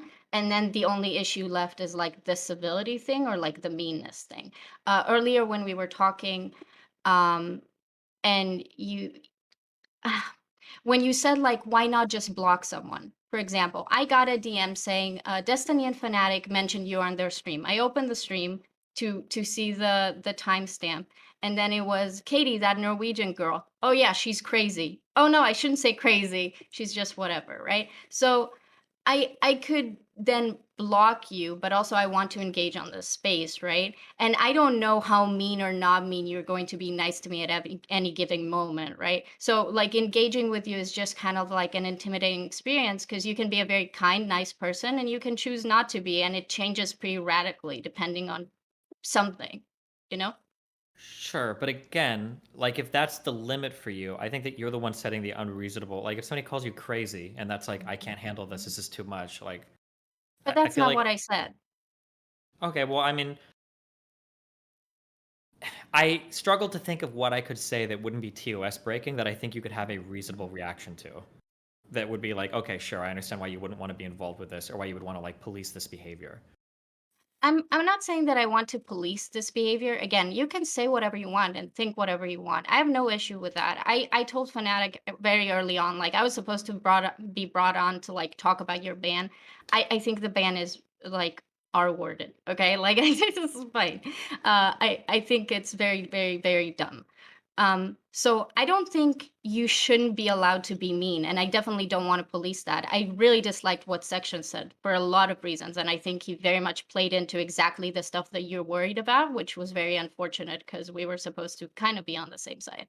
But what I usually do is that I tell people, hey, here's what you do, and here's the critique that I have about it. You don't have to do anything about it, but maybe you can give it some thought and see if this like aligns with your moral perspectives or how you want to engage as a human being and stuff like that. So it's more like a suggestion or a critique. And you can choose to be mean and stuff, but as long as you choose to be mean in a way that maybe some people consider excessive, like for example, I've talked to many people on like preparation for this panel, and they talked about how Destiny is pretty chill on stream, but his Twitter is like a fucking plague.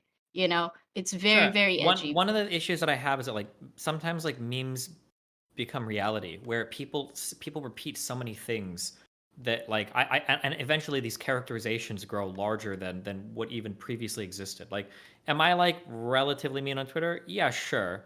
But like people will say things. I hear this a lot. There's like Twitter Disney's made Disney. Like he understands that he tweets crazy shit. I don't agree with that. I'll defend any tweet that I make, and I do it consistently over and over again. Even though people will still say, even in my own community, people will say like, "Oh, Destiny wouldn't defend Twitter Destiny." That's a different. No, that's not true. Am I a little bit meaner? Yeah, for sure. Can I be hyperbolic sometimes? Yeah, for sure. Do I fuck up and say wrong things sometimes? Yeah, and I walk those back. I say wrong things on stream sometimes, and I'll be like, okay, yeah, this probably isn't true. I shouldn't say this, whatever. Like calling Chloe a pedophile. I should have called her pedo adjacent. Okay, maybe calling her a pedophile was too far. Sure, I can acknowledge that. But like for the most part, I stand by everything I say. You realize that there's no difference between, like, optically, there's no difference between calling her a pedophile and pedo adjacent. You realize optically, bragging that you've given over 500 minors access to illegal drugs without their parents' consent to change their sex is going to have you called a pedophile by like 95% of society. Okay, right? but that's not a response to what I said. No, but I mean, I'm just saying that like for you to pull out optics when their optics are like fucking sane, that's crazy. Yeah, but we're talking Like, about you, and like, you said that as a response to like how you should have said something differently, like that would have made a difference. And I'm like, you know, that well, no, wouldn't but have it would made a have been a difference. little So bit this more feels like like lip service. Sure, I'm just saying it would have been a little bit more factually accurate. Okay. Rather than calling somebody a pedophile, because I don't technically know if they're a pedophile. Okay, so it's about like the factuality of it. Yeah, I not only care about the like, factuality, nice not the things. optics or how mean it is. Just how Okay. how Okay. accurate the statement is. Okay. Do you feel like you walked back some of the stealthing comments? Like honestly. Fuck no. The thing that frustrated me about the stealthing discussion here is that I felt like at least a lot of people told me that by the end of our conversation about that, things managed to reach some part of like resolution. And by the end, I managed to really understand what you were saying and that I was missing a lot of, I guess, context to your state of mind. But I also felt like you managed to understand where I was coming from as well. But then that was nowhere to be found in this conversation, which Because just I kind of think that makes everything else feels pointless. Sure, that's fine. And I'll sound arrogant here, fuck it. I think that my position is 100% correct. And I think what happens is the more people talk to me, the more correct they realize my position is. And eventually, no. like, and the concessions that they'll get from me is that, like, maybe you could soften your language, in which case, like, okay, sure, that's fine. And they'll be like, okay, cool. So we've come to a middle ground agreed. Fuck no. I haven't changed my position at all. I think that if you tell women that's that what they I can't, thought like, as stick well. up for themselves in a stealthing thing, that, yeah, you're treating women like retarded. I would stand by every single thing that I said. Yeah. My main upsetness over that discourse was that an initial tweet came out and everybody wanted to fight me over my words on the initial tweet. And then when she came out and she clarified stuff afterwards that probably would have changed my initial tweet, everybody started acting like, oh no, well now this is why it's bad. Motherfucker, she didn't say that shit beforehand. The way that it was phrased earlier was she made it sound like she just didn't want to say anything that was happening during sex. It was just awkward. She didn't want to say anything. Now, when that tweet came out afterwards, I probably still would have been critical of her position, but I probably would have phrased it a little bit differently, right? Like, I don't know, and I've talked about this, I don't know if you have an obligation to, like, tell a guy something he did wrong. Like, that's probably, like, who cares? Like, just ghost him, don't talk to him again. But when you start saying shit like, I've gotten raped once, I've gotten stealth 3 times, like, I have all these situations happening over and over again, I think I would still be really critical of that person who's like, oh yeah, now I'm gonna go out and hook up again tonight. She was bragging about it too. It's like, well, what the fuck is that? What are we talking about here? Like, what is the purpose of what we're doing? If not to, like, keep people from getting raped. Real quick, What? I don't even think that person was being honest. I think they actually shifted their position because their original point was untenable. Because what they originally said was that it felt awkward. When they did see it, they felt awkward and they didn't feel like they. Well, no, hold on, wait. I want to be ultra clear because I am good faith, even if none of the other motherfuckers are against me. Originally, she said, I think it was something along the lines of, like, I've been stealthed by 3 guys and I didn't say anything because it was awkward. But later she said, when I said I didn't say anything, I meant that, like, I didn't find out until afterwards, but I didn't say anything to them afterwards because it was awkward. That's not what happened. Well, no, because in the other wait, hold on, wait. What do you mean that's not what happened either? Well, her original tweet was just like she was talking about this one specific guy that stealthed her, and then she said, men stop doing this. Later on in other tweets, she said, this happened to me with 3 different guys because you already criticized her about it, and that's kind of what happened. Sure, but I'm just saying that she didn't mention until later tweets after mine that this is something she noticed after the sex had happened. Yes. And the phrasing of the original tweets made it sound like she noticed during it, but she didn't want to she didn't want to say anything because it was awkward. Was the term she used. Didn't she say something along the lines of, like, that she didn't feel like she should say something to a person even when she noticed it because that would make them rape her harder? I don't remember. That's what the implication was, but people, won't agree with that. But yeah, because I think I mentioned something about, like, well, you should be able to say something, and then she was like, well, when I was getting raped, I said something and I just got raped harder, which makes it sound like you just shouldn't say anything at all, I guess, since every man is just like a fucking, like, the T-1000 rape mobile. Or Destiny, or that's cool. they're different. Wait, but they're different. Like, I keep going back to this. People have different reactions to things. Like, you're a dude, you know, you're confident in yourself. When you're having, probably, I don't know, but like when you're having sexual interactions with people, you know, boundaries are probably been set. I understand what you're saying, but now we're at the retarded child discourse, which I'm fine. Okay, I hate women, right? So if we want to treat them like retarded children, I'm okay with that. But when you say that, like, somebody doesn't know the reaction to looking down and seeing a guy take a condom off, you should be able to say no. If you can't, like, unless there's some crazy prior trauma or some crazy, you should be able to look at it as like, hey, stop, or hey, fuck off. You should be able to say. But about the rape harder thing, like, if a woman is getting raped, right, and maybe it happened before, maybe it didn't, maybe she was touched when she was a child, the fight or flight response is real, and it's an adrenaline rush, and people don't like, or fight, flight, or freeze, you know, and sure, the freeze part does happen, and it's real, and it's not okay. We should treat everybody like, you know, retarded children. The argument is that they shouldn't have casual sex. Yeah, that's what I would say. If you're having those responses because you have some prior trauma, and nobody would disagree with me. No therapist. But what if the prior trauma is they were touched as kids? Like, it wasn't they were sexually assaulted before. They were touched as kids. If you see it happen, and then sure. If you see it happens one time, then you stop having sex for a while until you work through that trauma. That's not a resolution to anything. Like, it is. Okay? You stop having casual sex until you've worked through your issues in therapy. It's a resolution for him, because that way he gets to feel nice about it and put a little bow on it. And all he had to do was relegate a woman to not have sex until she solves her trauma. No, I don't need you to define me here. Hold on. That's extreme. It's not a fucking right for you to go out into the world and have as much casual sex as you want. It's a pretty big thing that comes with a lot of responsibilities. Whether we're talking birth it is control, a right. It just comes with responsibilities. Well, sure. No, I don't think. No, you don't have a right to have sex with anybody. No, that's wrong. Yes. That's just not. Well, if you do not have a right to anybody's body. You don't have a right to That's go out. not what I'm saying. Okay, hold on. Hold on. This is assuming both, this is like an incel statement. Like men have a right to have sex with sex. Nobody, no, that's not the case. Nobody said that though. That's Okay, not you what don't we have mean. you don't have a right to have sex. You have the privilege of going out into society and trying to find somebody to hook up with. That's fine. But to act like it's so insane to tell somebody like, hey, don't have sex until you can like figure out this trauma. Like nobody would disagree. Do you disagree with that? Figure out But this trauma. What do you mean? I do Figure it disagree out. with that. What do you disagree with? But we talked about this. It's like we're literally having the same conversation. You ended up agreeing with me that if this girl is now going to therapy and working through her trauma, she's allowed to have sex because you need to get back on it and like have sex again if you're going to resolve your trauma. Now you're having the ultra dumb argument that obviously I fucking agree with, right? So let's look at my hold on. Let's look at my position. My position is you shouldn't be out having casual sex if you've got some like prior trauma and you haven't worked through it. And now your challenge to that position is, well, Destiny, what if they have worked through it in therapy and now they need to go out and have sex for the first time? Yeah, What do you maybe think I'm going to say? don't treat Obviously. women like retarded children. Maybe don't assume they're retarded children. Maybe women are trying to not get raped or stealthed. Maybe that's just a thing that women already do that you think they don't. So you allow yourself to say a lot of shit that you don't understand. No, Maybe I do. that's also a No. possibility. You do not understand. I understand very Yes, well I that do if not you've gotten stealth 3 times in a row and raped, you are doing something. There is some behavior that you need to change. Nobody said in a row. Nobody what? Nobody said it in a row. Okay, You're if just you like have, making if you've it had worse, like right? 10 encounters and every other one is stealthing you, and then you've also gotten like violently raped, there's some behavior that you're engaging in is like setting you up for failure, and something has to change. Okay, I quickly looked at this before the panel. That there is a study done. I think it was about, like 7 years ago. And the respondents, it was a self-reporting study, so we take that for what it's worth. But 31% of people responded said that they had either it was 31% of women who responded said that they have in some form or fashion been stealth before. So that's 1 in 3, obviously. We can do the math. That's a lot. It's happening a lot more than we think. Like we think this is just like some, occasional thing that happens. And if it happens to you 3 times, that's a lot of times. But that's really when you have a lot of sex, like a lot of people do. Three times isn't a lot. And do you mind if I interject? To give, just give me 1 second. To give that advice, I don't think resolves anything because it takes the onus off of the men. Obviously, we don't have to say rape is bad. Rape is already illegal. Yes, it's already illegal.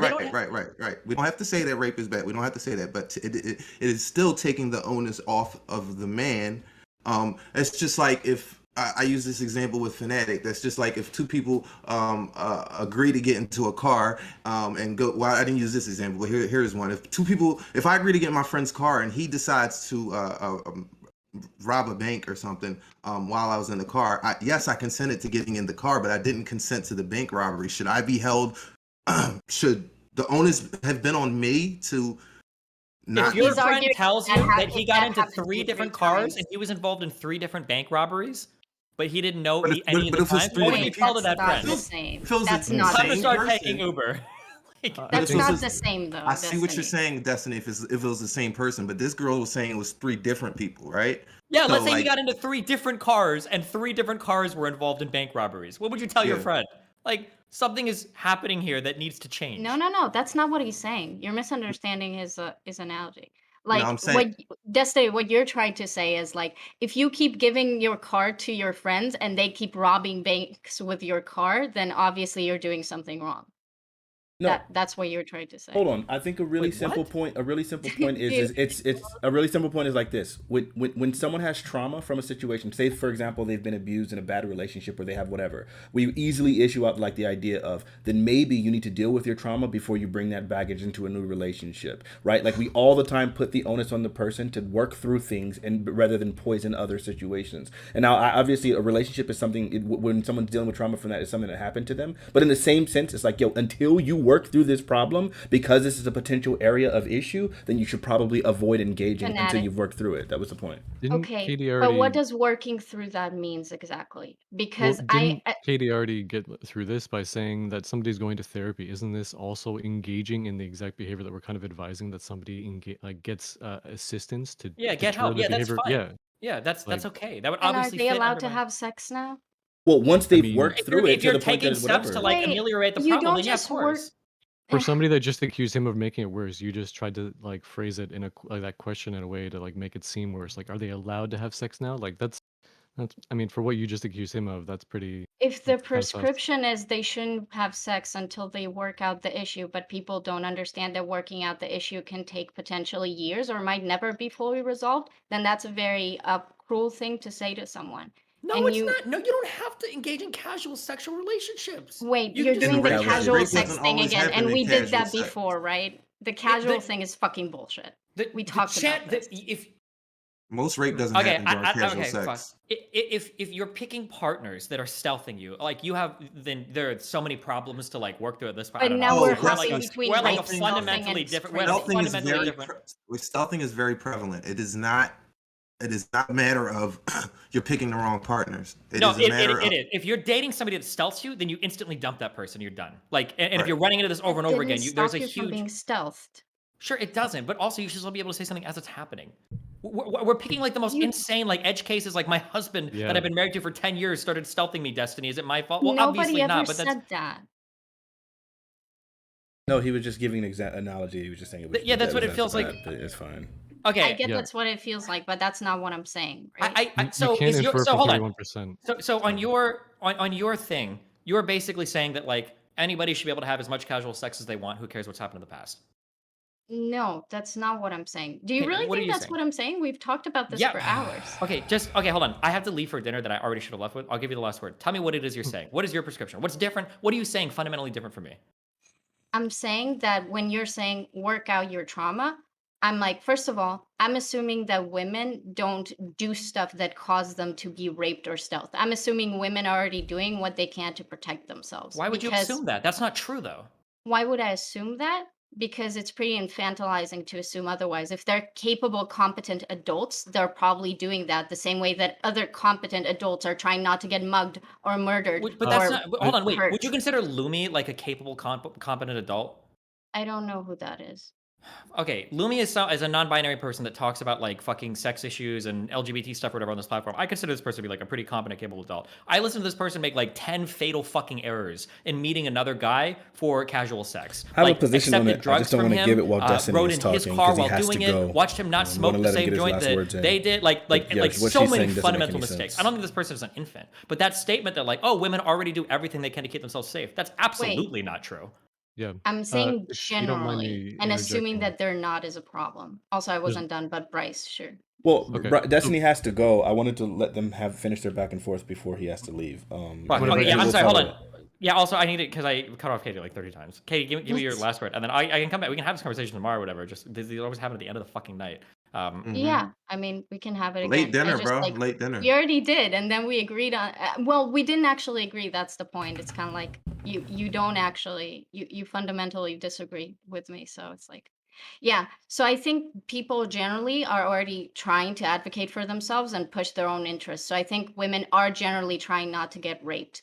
I think that to say if you have sexual trauma and that might cause you to freeze, so have an involuntary reaction, you shouldn't have sex. And you say casual sex because you're assuming that like women who are in relationships and have have had sexual trauma don't freeze up during their like Can I just one not clarifying question? casual Do you think sexual the encounter. chances of like having like a bad sexual action are the same inside of a committed relationship as outside of a relationship? Can you ask me again? Do you think that the chances of you having a really negative like casual sexual experience is going to be the same as having like a really negative like a rape or sexual assault within a relationship? Oh yeah, most rape or sexual assaults happen with a person that you trust. Statistically, that's just the case. I'm not talking right? about a person you're trusting in a relationship. You Wait. think the chances of you getting raped are the same if it's like a casual partner versus like a relationship partner? I think you're more likely to be raped by That someone doesn't answer the you question. trust. That would be a partner. That's a stat kind of game, but that's not really answering the question. If you but I'm not even interested in the stat there. Sure, You yeah. you intuitively you believe that. You think the chances of you getting like do you feel that when you like when most people are dating somebody that the chances of them getting raped by their partner is going to be the same as just like a total like a casual hookup they If find on you're Tinder? asking me about my personal Not your belief and not personal, about just like your- statistics. Yes, Like, he is. Yes, he is. Your personal belief. not Okay, statistics. so Sure. personally, most times that I was sexually assaulted, I was in a relationship, right? Okay, this That's is why why I I'm didn't want to talking about ask because it's a statistics, right? stupid. Never mind. But if you have Yeah. like if you've got like a friend that you're talking to, like Yeah. would you assume that the chances of any friend you have getting raped inside of their relationship is just as high as a friend that's going out for like a one night stand? No. Okay, I think that's fundamentally what I'm getting at. You're saying that's not what you're getting at, though. You're saying a lot more That's than kind of that. what I got. The I, thing that I took from his statements was that if you're somebody that's experienced this 3 times, right, and something that's happened in a relatively like small window of time, this is probably indicating that there's some kind of phenomena that's happening that you need to Yeah, address. there's a common Also, Hey, I pause. super denominator. love you Destiny, guys. go to Hold on, dinner. I Go to super love you dinner. guys. I'm gonna get fucking excommunicated from my wife. Okay, rip on her. Go to dinner. Peace out, Oh, bro. happy wife, happy life, bro. Don't ever say Always. that again. Thank you, Destiny. No. All right, listen. Hey, here, you guys. Katie, if you're willing, I do have some serious pushback. I wasn't going to do it while Destiny was here because obviously you guys were in a time crunch. But I do definitely disagree with a lot of the things that you're saying. Are you willing to continue this conversation in an open panel? Yeah. Okay, I'll we're just gonna start streaming and then we can do that. perfect. I'm gonna switch to Twitch really quickly. We can all stay where we are. I'm gonna the other people. We're gonna And I'll switch our make- cameras to Twitch and we're gonna leave StreamYard. Okay. All right. Love you guys. To everyone from YouTube, head over to twitch.tv/Mr. Fanatiq or Katie stream or STV Philly stream, whatever, and we're gonna continue this conversation. But I'm gonna not do it on YouTube anymore. Okay.